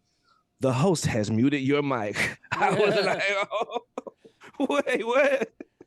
I'm so sorry. I should be penalized greatly. That's the ultimate offense. So, yeah, out of bounds on me, coach. So sorry, guys. So what's the fine on that? I now own $26 today for Greg Cody's birthday. What is the fine on Juju for having a live mic on without knowing he had a live mic on? That's a $5 fine.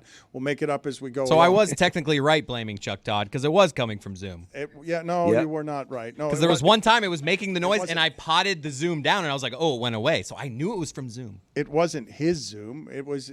We were. How could I know that? We accused Chuck Todd of it being his Zoom. It was on our end. The accountability from the Codys today is wild. You're in charge of all this I was right.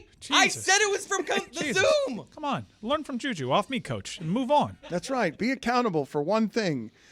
Do you have anything for us to celebrate Greg Cody today, Juju? You're one of his biggest fans. It is his birthday. He is legitimately seething. Like, he's mad at us. So do you have a gift for him today?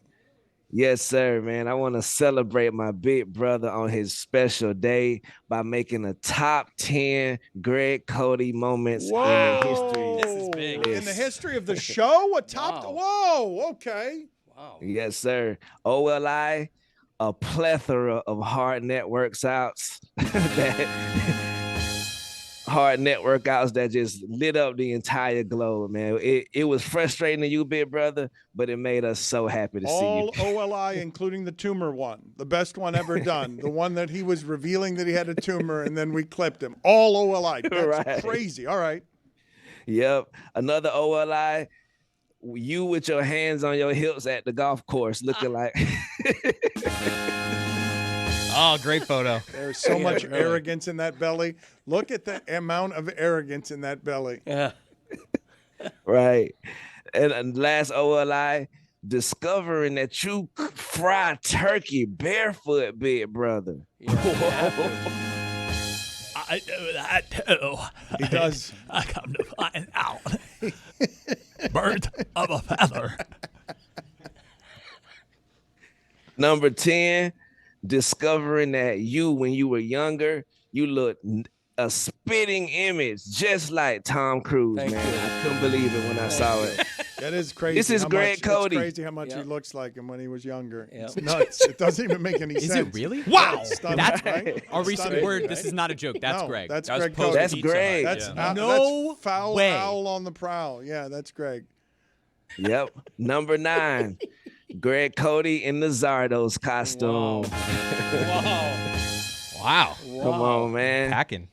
You're welcome, ladies. He is. Wow. Wow. That's everyone says wow. That is Greg Cody. That's a good look for Greg Cody, and he is indeed packing. I believe that's the same guy from the previous picture. Wow. Number 8, the solo parade when Mick overrated was actually Mick overrated. We haven't done a lot funnier than that.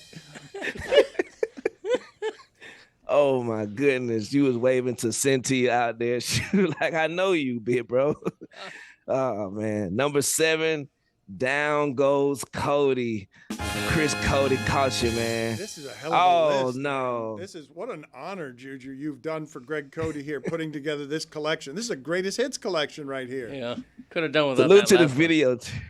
Salute to the video team too. I didn't even send that in. They caught that. But yeah, that's an embarrassing moment for you. Sorry to bring that back up, big bro. Number 6, Greg Cody auditions for the Golden Oldies. Look at the moves on my man. Oh, hey. I think I know what number one is. Relax. Oh, man, you don't know what it is, Dano.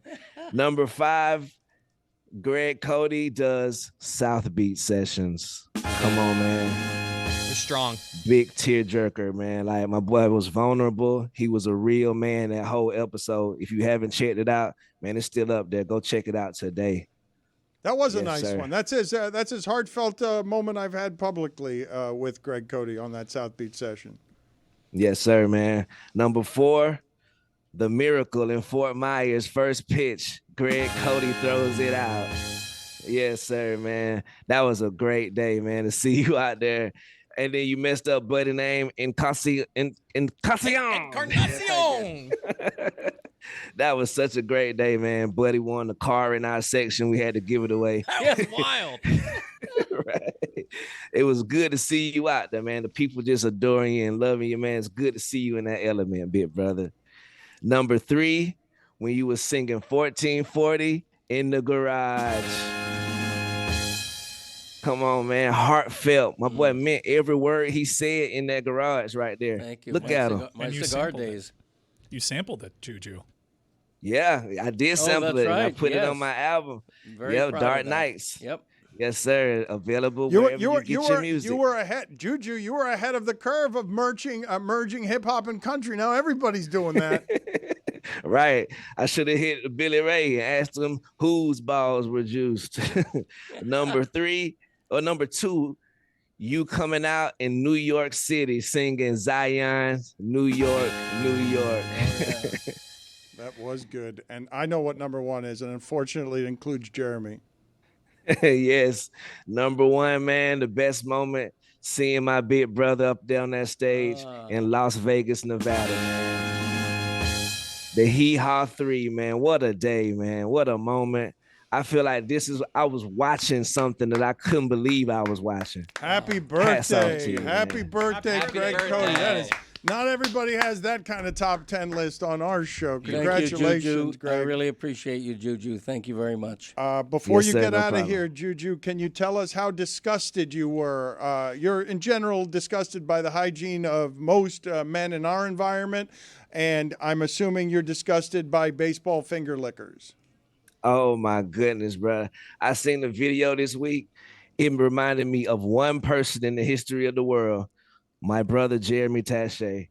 Looking at this man go after his fingers, I was like, I've seen that before. Video team, if you have that video, I was like, man, come on, dog. What are you doing to yourself at this baseball game? It's too many. It's kids everywhere, women there. Just take a break on the fingers, brother. To his defense, maybe he had Cheetos or salt and vinegar chips or something like that and didn't have a napkin around and maybe just needed to, What happened just to fewer feel words, better. pal? The couple of things that I want to get to before we get out of here. I want to tell people, find Juju and Trista wherever it is on our network it is you wish to find them, because they've got very good chemistry and it's a fun show that they do. Alley-oop. Jeremy, before we get out of here, no time for polls today. We're running long. Can you give us a critique, please, of yesterday's show? You were not here yesterday. I regret doing this, given that we've just asked you for fewer words, not more of them, but I do want to critique yesterday's show so that I can put a bow on what it is that we've done this week. What were your criticisms from yesterday's show? Thank you, Juju. Good seeing you. Yes, sir. Thank y'all. Your disagreement with Tony that Tua not being concussed was the best play of the weekend for the Dolphins. It absolutely was. You did a good job on Tyreek Hill, Dan. Glad we're cool to rip a guy for his off-the-field stuff now. You guys said nobody thinks biting is cool. Some people do, baby. You guys blew by Diana Rossini suggesting a great segment, her Rotten Egg of the Week. And Dan, you're always looking for something creative and different, something we could do weekly. You suggested 30 seconds of Ray Hudson today. Just blew right by it. Great idea. Let's see. Let's do that with criticizing the kick of the guy with the prosthetic leg is the most sports radio shit Chris Cody has ever done. It was unbelievable. Lucy knows a lot about college football, huh? Like more than any of us know about anything in our lives. Yeah. She was also like 7 years old when the Mike Gundy thing happened, and you guys were referencing it like it was modern times for her, but has it memorized. And also, I aspire to ever reach a place where I love myself the way that Bert Kreischer does. It's truly unbelievable and admirable. Oh, you know what's funny about that? I feel like he's always wearing a costume there, that he's hiding something that's Aren't we all? deeply hurtful. Man, he's getting a lot of hate on the internet, and he's hurting in a way publicly. Like, people have seen it. And I went down that path with him, and he just cut me off because I'm the grief eater. Happy birthday from me to